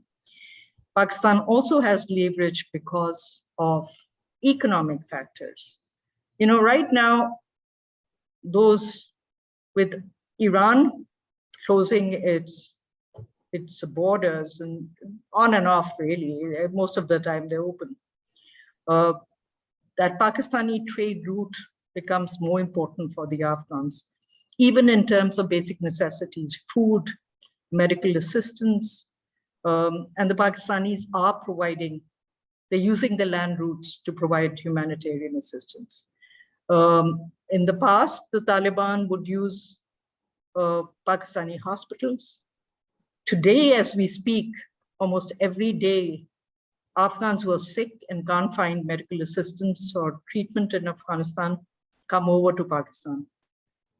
So just in terms of the fact of neighborhood, I don't think Pakistan's leverage is going to decline completely, but certainly it's changed considerably from when the Taliban leadership was in Pakistan. Thank you. Thank you, Sabina. Thank you so much. Radha, over to you. Okay, so I'm looking at this question from Oppo A3 about why should Afghanistan suffer? I completely agree with you. Just because there is a kind of unevenness in the regionalism at this point of time, why should so that's exactly the point, that if the NSA has sent out invitation for a dialogue, for trying to understand how to take this process forward, why did Pakistan not join the dialogue? This is exactly the point, that irrespective of our political differences, India extended that invitation and said, let's meet. And it's nothing, I mean, you can't overnight change situation, but at least we are willing to have a dialogue. But I'm sorry it didn't. I mean, this is not about India-Pakistan bashing. These are facts and figures that I'm talking about. So right now, as we speak, 10th November, India extended the invitation to all these neighbors as well as other regional players, but Pakistan has opted out, and pretty voraciously, I think they've been pretty vocal about it. So it's true, and I think I think there's another discussion there where Ambassador from Sher and I was there on another platform where we talked about how SARC members should be coming together to discuss the situation. There's very little, we're all limited in our own ways. But at least if there is a kind of a sense in the group that, yes, these are the things that we expect, or we could, in some little sense that we could support Afghanistan people, I'm sure everybody would want to work this together. But right now, as we see on the NSA beat, there has been very little response from Pakistan. There's a question about if Taliban interest gets recognition, basically, would India think twice about their current stand? Yes, I think India's made it clear that it has to be inclusive. It has to follow international norms and standards and practices. Women of Afghanistan have to be treated and respected and not treated shabbily as they have. They continue to, as we speak today. Children has to have access to proper education, health, hygiene. So a lot of, I think there has been, and of course, most importantly, that no anti-India activity should happen from the soil of Afghan. I think so. And there are certain, I think UN has also kind of delineated a few factors which is required for international recognition. And I think India's pretty much party to those, and also saying that we need to have inclusive government which is acceptable, legitimate in the domestic sense, in a larger sense, not just through the way it is. So I think India would change its stance if this was to be the case. But as we see today, I don't think Taliban has changed any of his usual ways and behavior. So I don't think there is and of course they promised about no anti-India activity, which is fair, which is, I think, we hope that they will keep to it. But there are several other factors which is required for India to extend that recognition. And right now they fall short on every one of them. I think large 4-5 issues that I just mentioned, they fall miserably on any one of them. So of course, if that was to happen, India would certainly rethink its policies. On the point that Saba Raz, I think it would have been irrelevant to have a conversation because Afghani had become a marginal player. So even if US didn't allow Afghani to be part of the conversation, because he really had no role, we saw how people fled and how ministers, went away. So I guess there's no point. I mean, we do understand how the games people play here, the games other states play. So I guess it was India didn't waste its time talking to somebody who's a marginal player. So I guess I'll end it there. I hope I've addressed all of them, Ashraf Bhai. There's a question on Facebook. I think it is a question to all the speakers. It is about the economic implications of the Taliban and the Afghan collapse. Context is that given the domestic economy of Afghanistan can shrink up to 30% by the end of the year, while the new regime has just banned all foreign currencies and the Afghan Central Bank has capped the withdrawals at equivalent to $200 a week. This is the context, and the question is, what does the panel think that the changes in the Afghan economy will have an impact on the economy of the neighborhood? Open. Admiral Awal has also raised his hand. Let us take his question, and yes, we'll go to Ambassador Chaudhary to respond then. Yes, Admiral Awal. Thank you.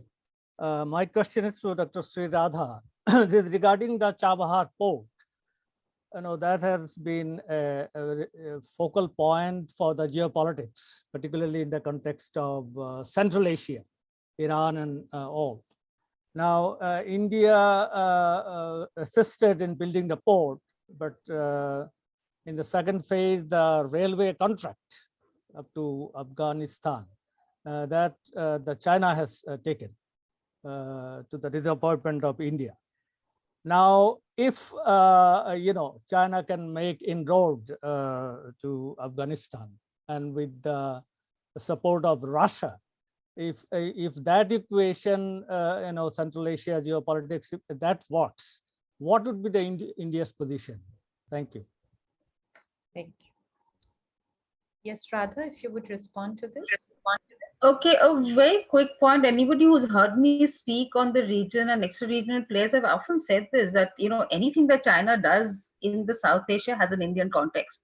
I mean, they definitely want to ensure that India is a marginal player, whichever way they can. So their whole outreach to Nepal, to Sri Lanka, to Bangladesh, to everyone, I mean, while they have been supportive in several projects and all of that, of course, Bangladesh is a case in point where there's been no debt issue and all of that. But, there is always that kind of leverage that they can get from across against India. So even in Afghanistan, that would be the case. And I think you mentioned that when it becomes a player, it is already, I think, I mean, it's playing a pretty strong role. And there's a point I think Professor Rashid made about how he feels that Taliban would not be trafficking with China. I actually doubt that, because I think Taliban is very opportunistic, and except for drug economy, they have very little access to funds. I mean, their own funder is gone bankrupt, so where would they get funds from? So China is the only one they can get that kind of support. So I wouldn't, in the next decade, and I'm saying this in a public domain, and I'm sure I hope I'm wrong, that Taliban won't let go of China's support at this point of time. Yes, there is that Islamic fundamental issues and all of that, but they will play ball and they will say that we will not address your domestic concerns, because who's going to support Taliban otherwise? So, that point is there. But about China, yes. And again, we hope that this regional dialogue that, everybody's initiated, whether it's Russia and whether India, that there would be some semblance of order being put in place. And our concerns are deep. And I think Russia also understands our concern. And I said, Russia has been a steadfast partner for India. So hopefully there will be, each one will kind of be able to hold the rein for the other. But again, no, in international relations, again, nations have common interests. There are no common friendships. So I guess depending on how much you want to make the other one a marginal player, you will push that envelope that much more. So I guess, but again, it's a very, very fluid situation, and I think I'm absolutely no soothsayer, so I don't want to. I mean, I can just analyze the present moment, not really talk much about the future. Is Ambassador Ashraf, has he left? Who's madam? Ambassador Shamsher Chaudhary. I think he left. We don't see him on the screen. Yes. Okay. So if the panelists would like to address the question on the economy.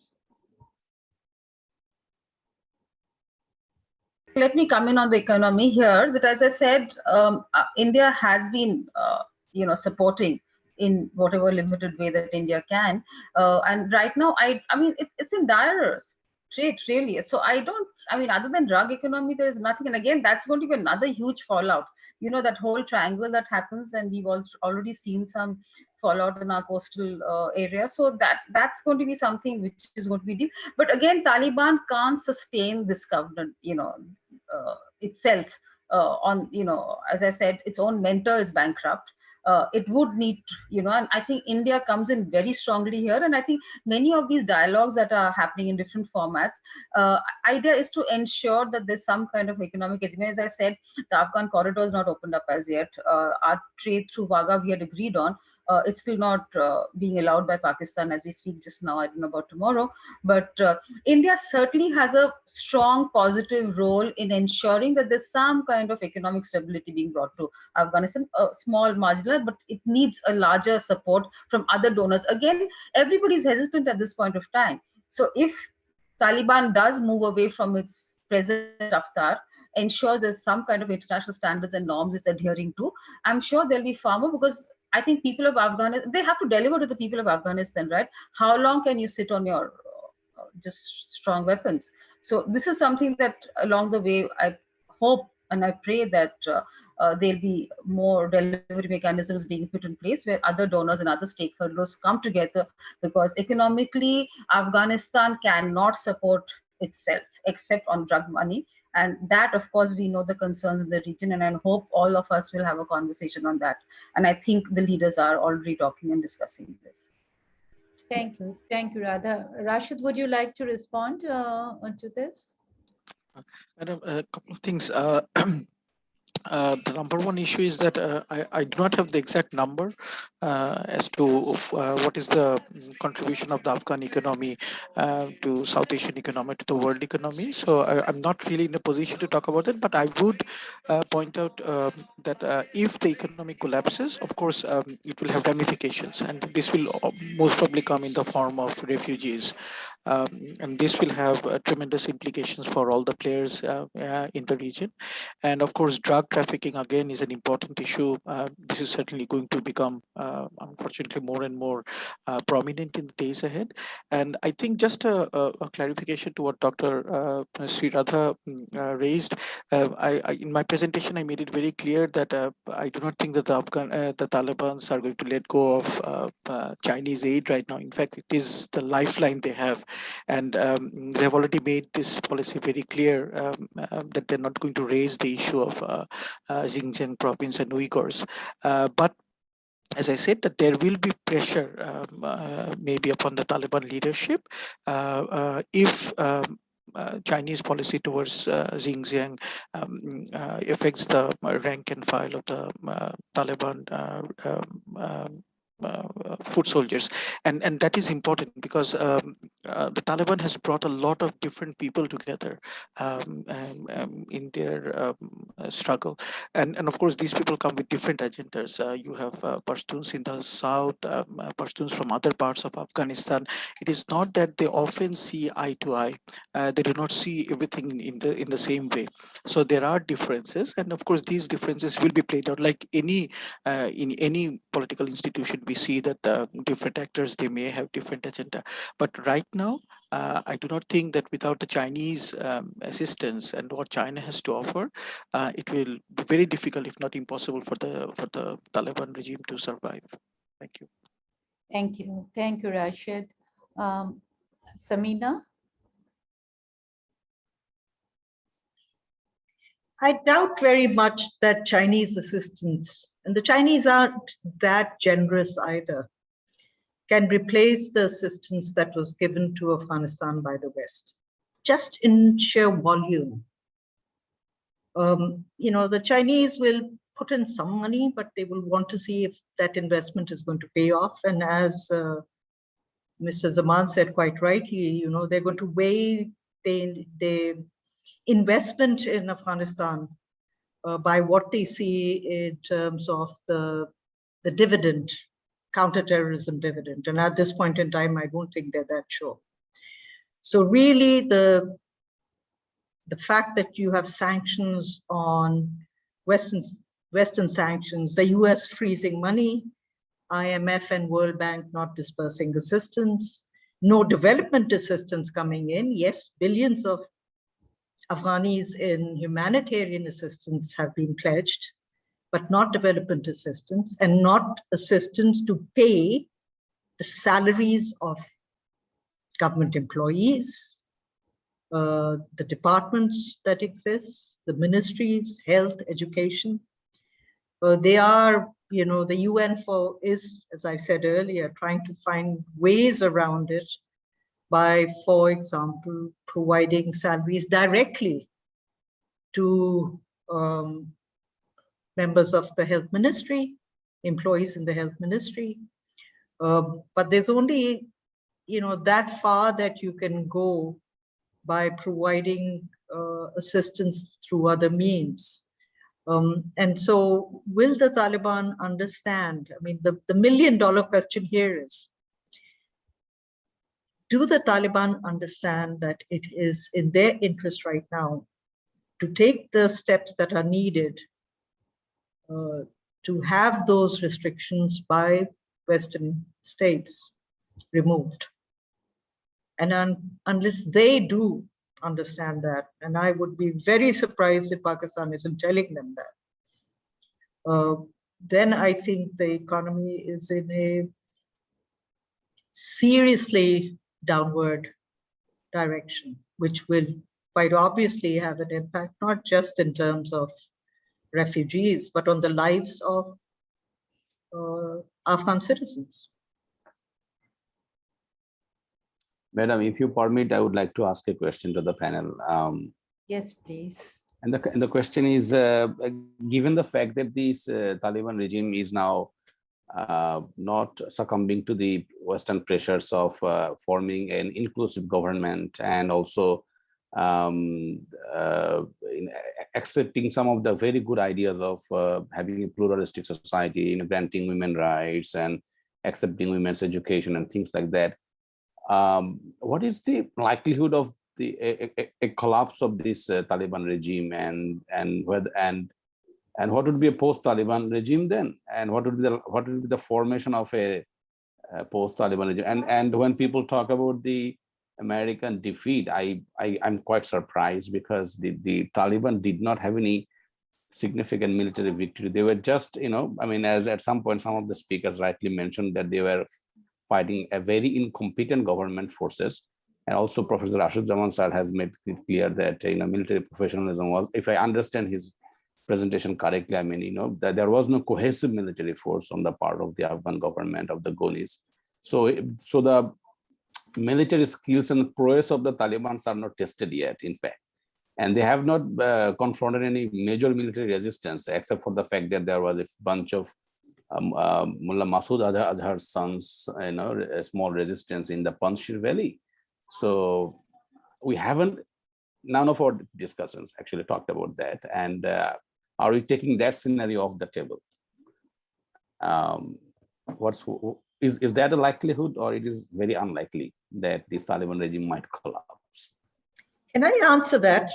Yes. Yes. What you will not have is there a possibility of the Taliban regime collapsing. But given Afghanistan's history, that's not something that you can rule out. I mean, not that you can say there's a timeline, but nor can you rule it out conclusively. But if you do have the situation on the ground that exists at the moment, a regime that's isolated, that doesn't have the economic means to provide governance, that doesn't understand what governance is about, doesn't have the technocrats to run ministries, you will not have one government replacing another in Afghanistan. Again, going by Afghanistan's history, I think we'd be heading for civil war. Thank you. Radha?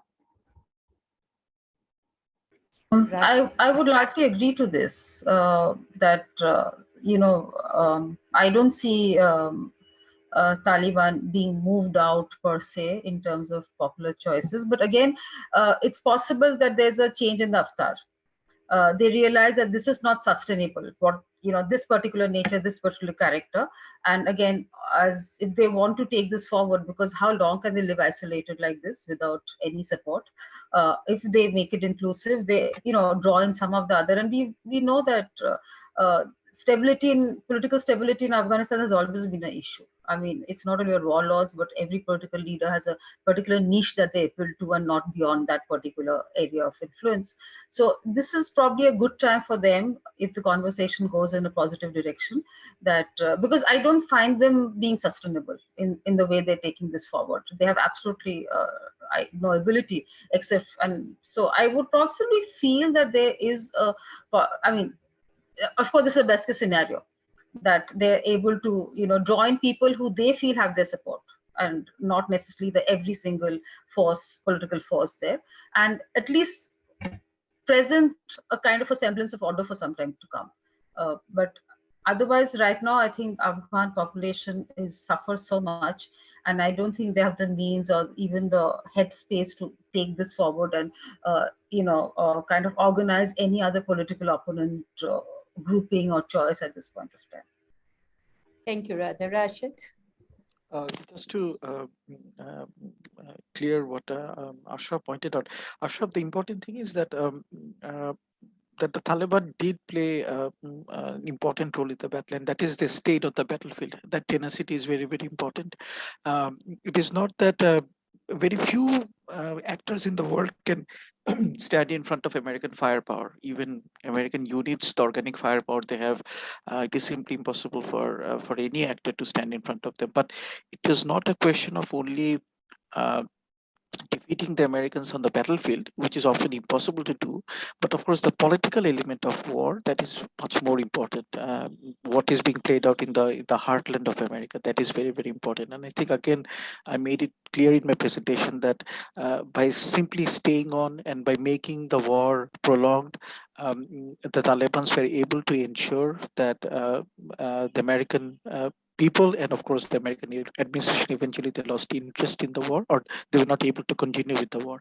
And the Taliban did fight against the Americans at different points. I mean, if you go through the war history of the since 2001, I think from 2005 onwards, you see the revival of the Taliban's, and time and again they did come and face the Americans. But of course, again, like the North Vietnamese, once they realized that it is simply nearly impossible to stand in front of American firepower, you go and attack the allies of the Americans, and that is of course the Afghan National Army and the police, which they were able to do quite successfully throughout the last 15 years. Thank you. I guess, Ashraf, if I may add something over here, is that the Please, fact that, even the Talibans were taken by surprise, the way Kabul fell, and, that America failed to build up a formidable military or a resistance, despite having spent about $2 trillion from 2001 to 2021. Tells us something about the fact that one cannot have a government imposed from above, or you cannot have a government which is not owned by the people. And I guess this brings us to the end of our session today. This webinar, it has been an extremely lively, I must say, a very lively, a very engaging and interacting session. We touched upon so many issues, starting from the ideological, post-ideological, humanitarian issues. Of course, the women question, if there could have been more discussion on this, or the children's issue, that would have been, maybe we can have another webinar on that, on the humanitarian side of it. But given the time constraints, I understand that it is not possible to cover all this. But of course, the legitimacy question remains a big question for the Afghans. And one remains concerned about the refugees, the drug trafficking. And of course, when one talks about inclusive government and governance, I guess there one also needs to question that how inclusive the earlier regime in Afghanistan were. That is also a question that needs to be interrogated by all of us. And we all, everything said and done, we all have to accept that Afghanistan was and can never be a nation state in the classical sense of the word. It had always been a conglomeration of different ethnic communities. And we have to accept that. I guess we have to accept the differences. But having accepted the differences, we have to come at a converging point where one can have a meaningful dialogue and engage with all the communities. I think that is very important. And we do look forward to a situation where Afghanistan, and particularly the Afghan people, can come out of this chaotic or say complex situation, because chaos had been there for a long time. It's not that the Taliban has created it. Maybe it has taken it to a different plane. And the actors have changed, new actors are coming in. And I do take in what Radha says, though I have some differences with her, but I think we agree to disagree on several issues, and they're in the strength of our friendships and our long bonding with each other go back. I guess, Samina, I know you for the last 20 years, since our RCSS and BISS days. So it has been such a pleasure to have you back amongst us. And I thank you all for being there. My young colleague Rashid, Dr. Imtiaz, and of course, Ambassador Shamshed, my good friend Radha. But I will not give the formal vote of thanks. It is for Dr. Ashraf, who will give the formal Dr. Atiq Rahman, madam. Dr. Mohammad Atiq Rahman is sorry, Dr. Atiq Rahman. I'm really sorry about it. Dr. Atiq Rahman. On behalf of the Journal Committee, Atik, it is Thank- all yours. Thank you, madam. Okay, yes. So after having this, listening all this discussion, it's very hard to say goodbye to all of you, but it's my responsibility to say formal vote of thanks on behalf of the Department of International Relations. It's my heartiest gratitude to all the 5 speakers of this today's webinar, namely Ambassador Shamsir Momin Chaudhuri, Dr. Samina Ahmed, Professor Dr. Imtiaz Ahmed sir, Dr. Sirada Datta ma'am, and Professor Dr. Rashiduzzaman sir. Thank you so much for accepting our invitation and present here today's webinar and share your ideas, vision, thoughts, and most importantly, the hopes regarding the current state of Afghan issues. I'd also like to thank the respected faculty members of Department of International Relations, University of Dhaka, who are present today, and also our students, despite their busy schedules during this weekend. Special thanks to all participants to join us despite your the busy schedules. And finally, I'd like to thank the Journal Committee members, Professor Dr. Amina Mohsin Madam, Professor Dr. ASM Ali Ashraf sir, Dr. Nilaranjan Biswas, to organize this timely webinar. And so far, this Journal Committee have organized 7 webinars in the past, and we hope that we'll come up again with some new issues and the current issues of world affairs and organize this webinar. But till then, please stay safe, stay well. We'll get back to you again soon. Thank you, and a very good night to all of you. Thank you. Thank you very much. It was such a pleasure. Wonderful to be here and discussing with old friends and new friends. Thank you. Thank you. Thank you. Thank you, Radha. Thank you, Samina. Thank you. And we will send the video links to you.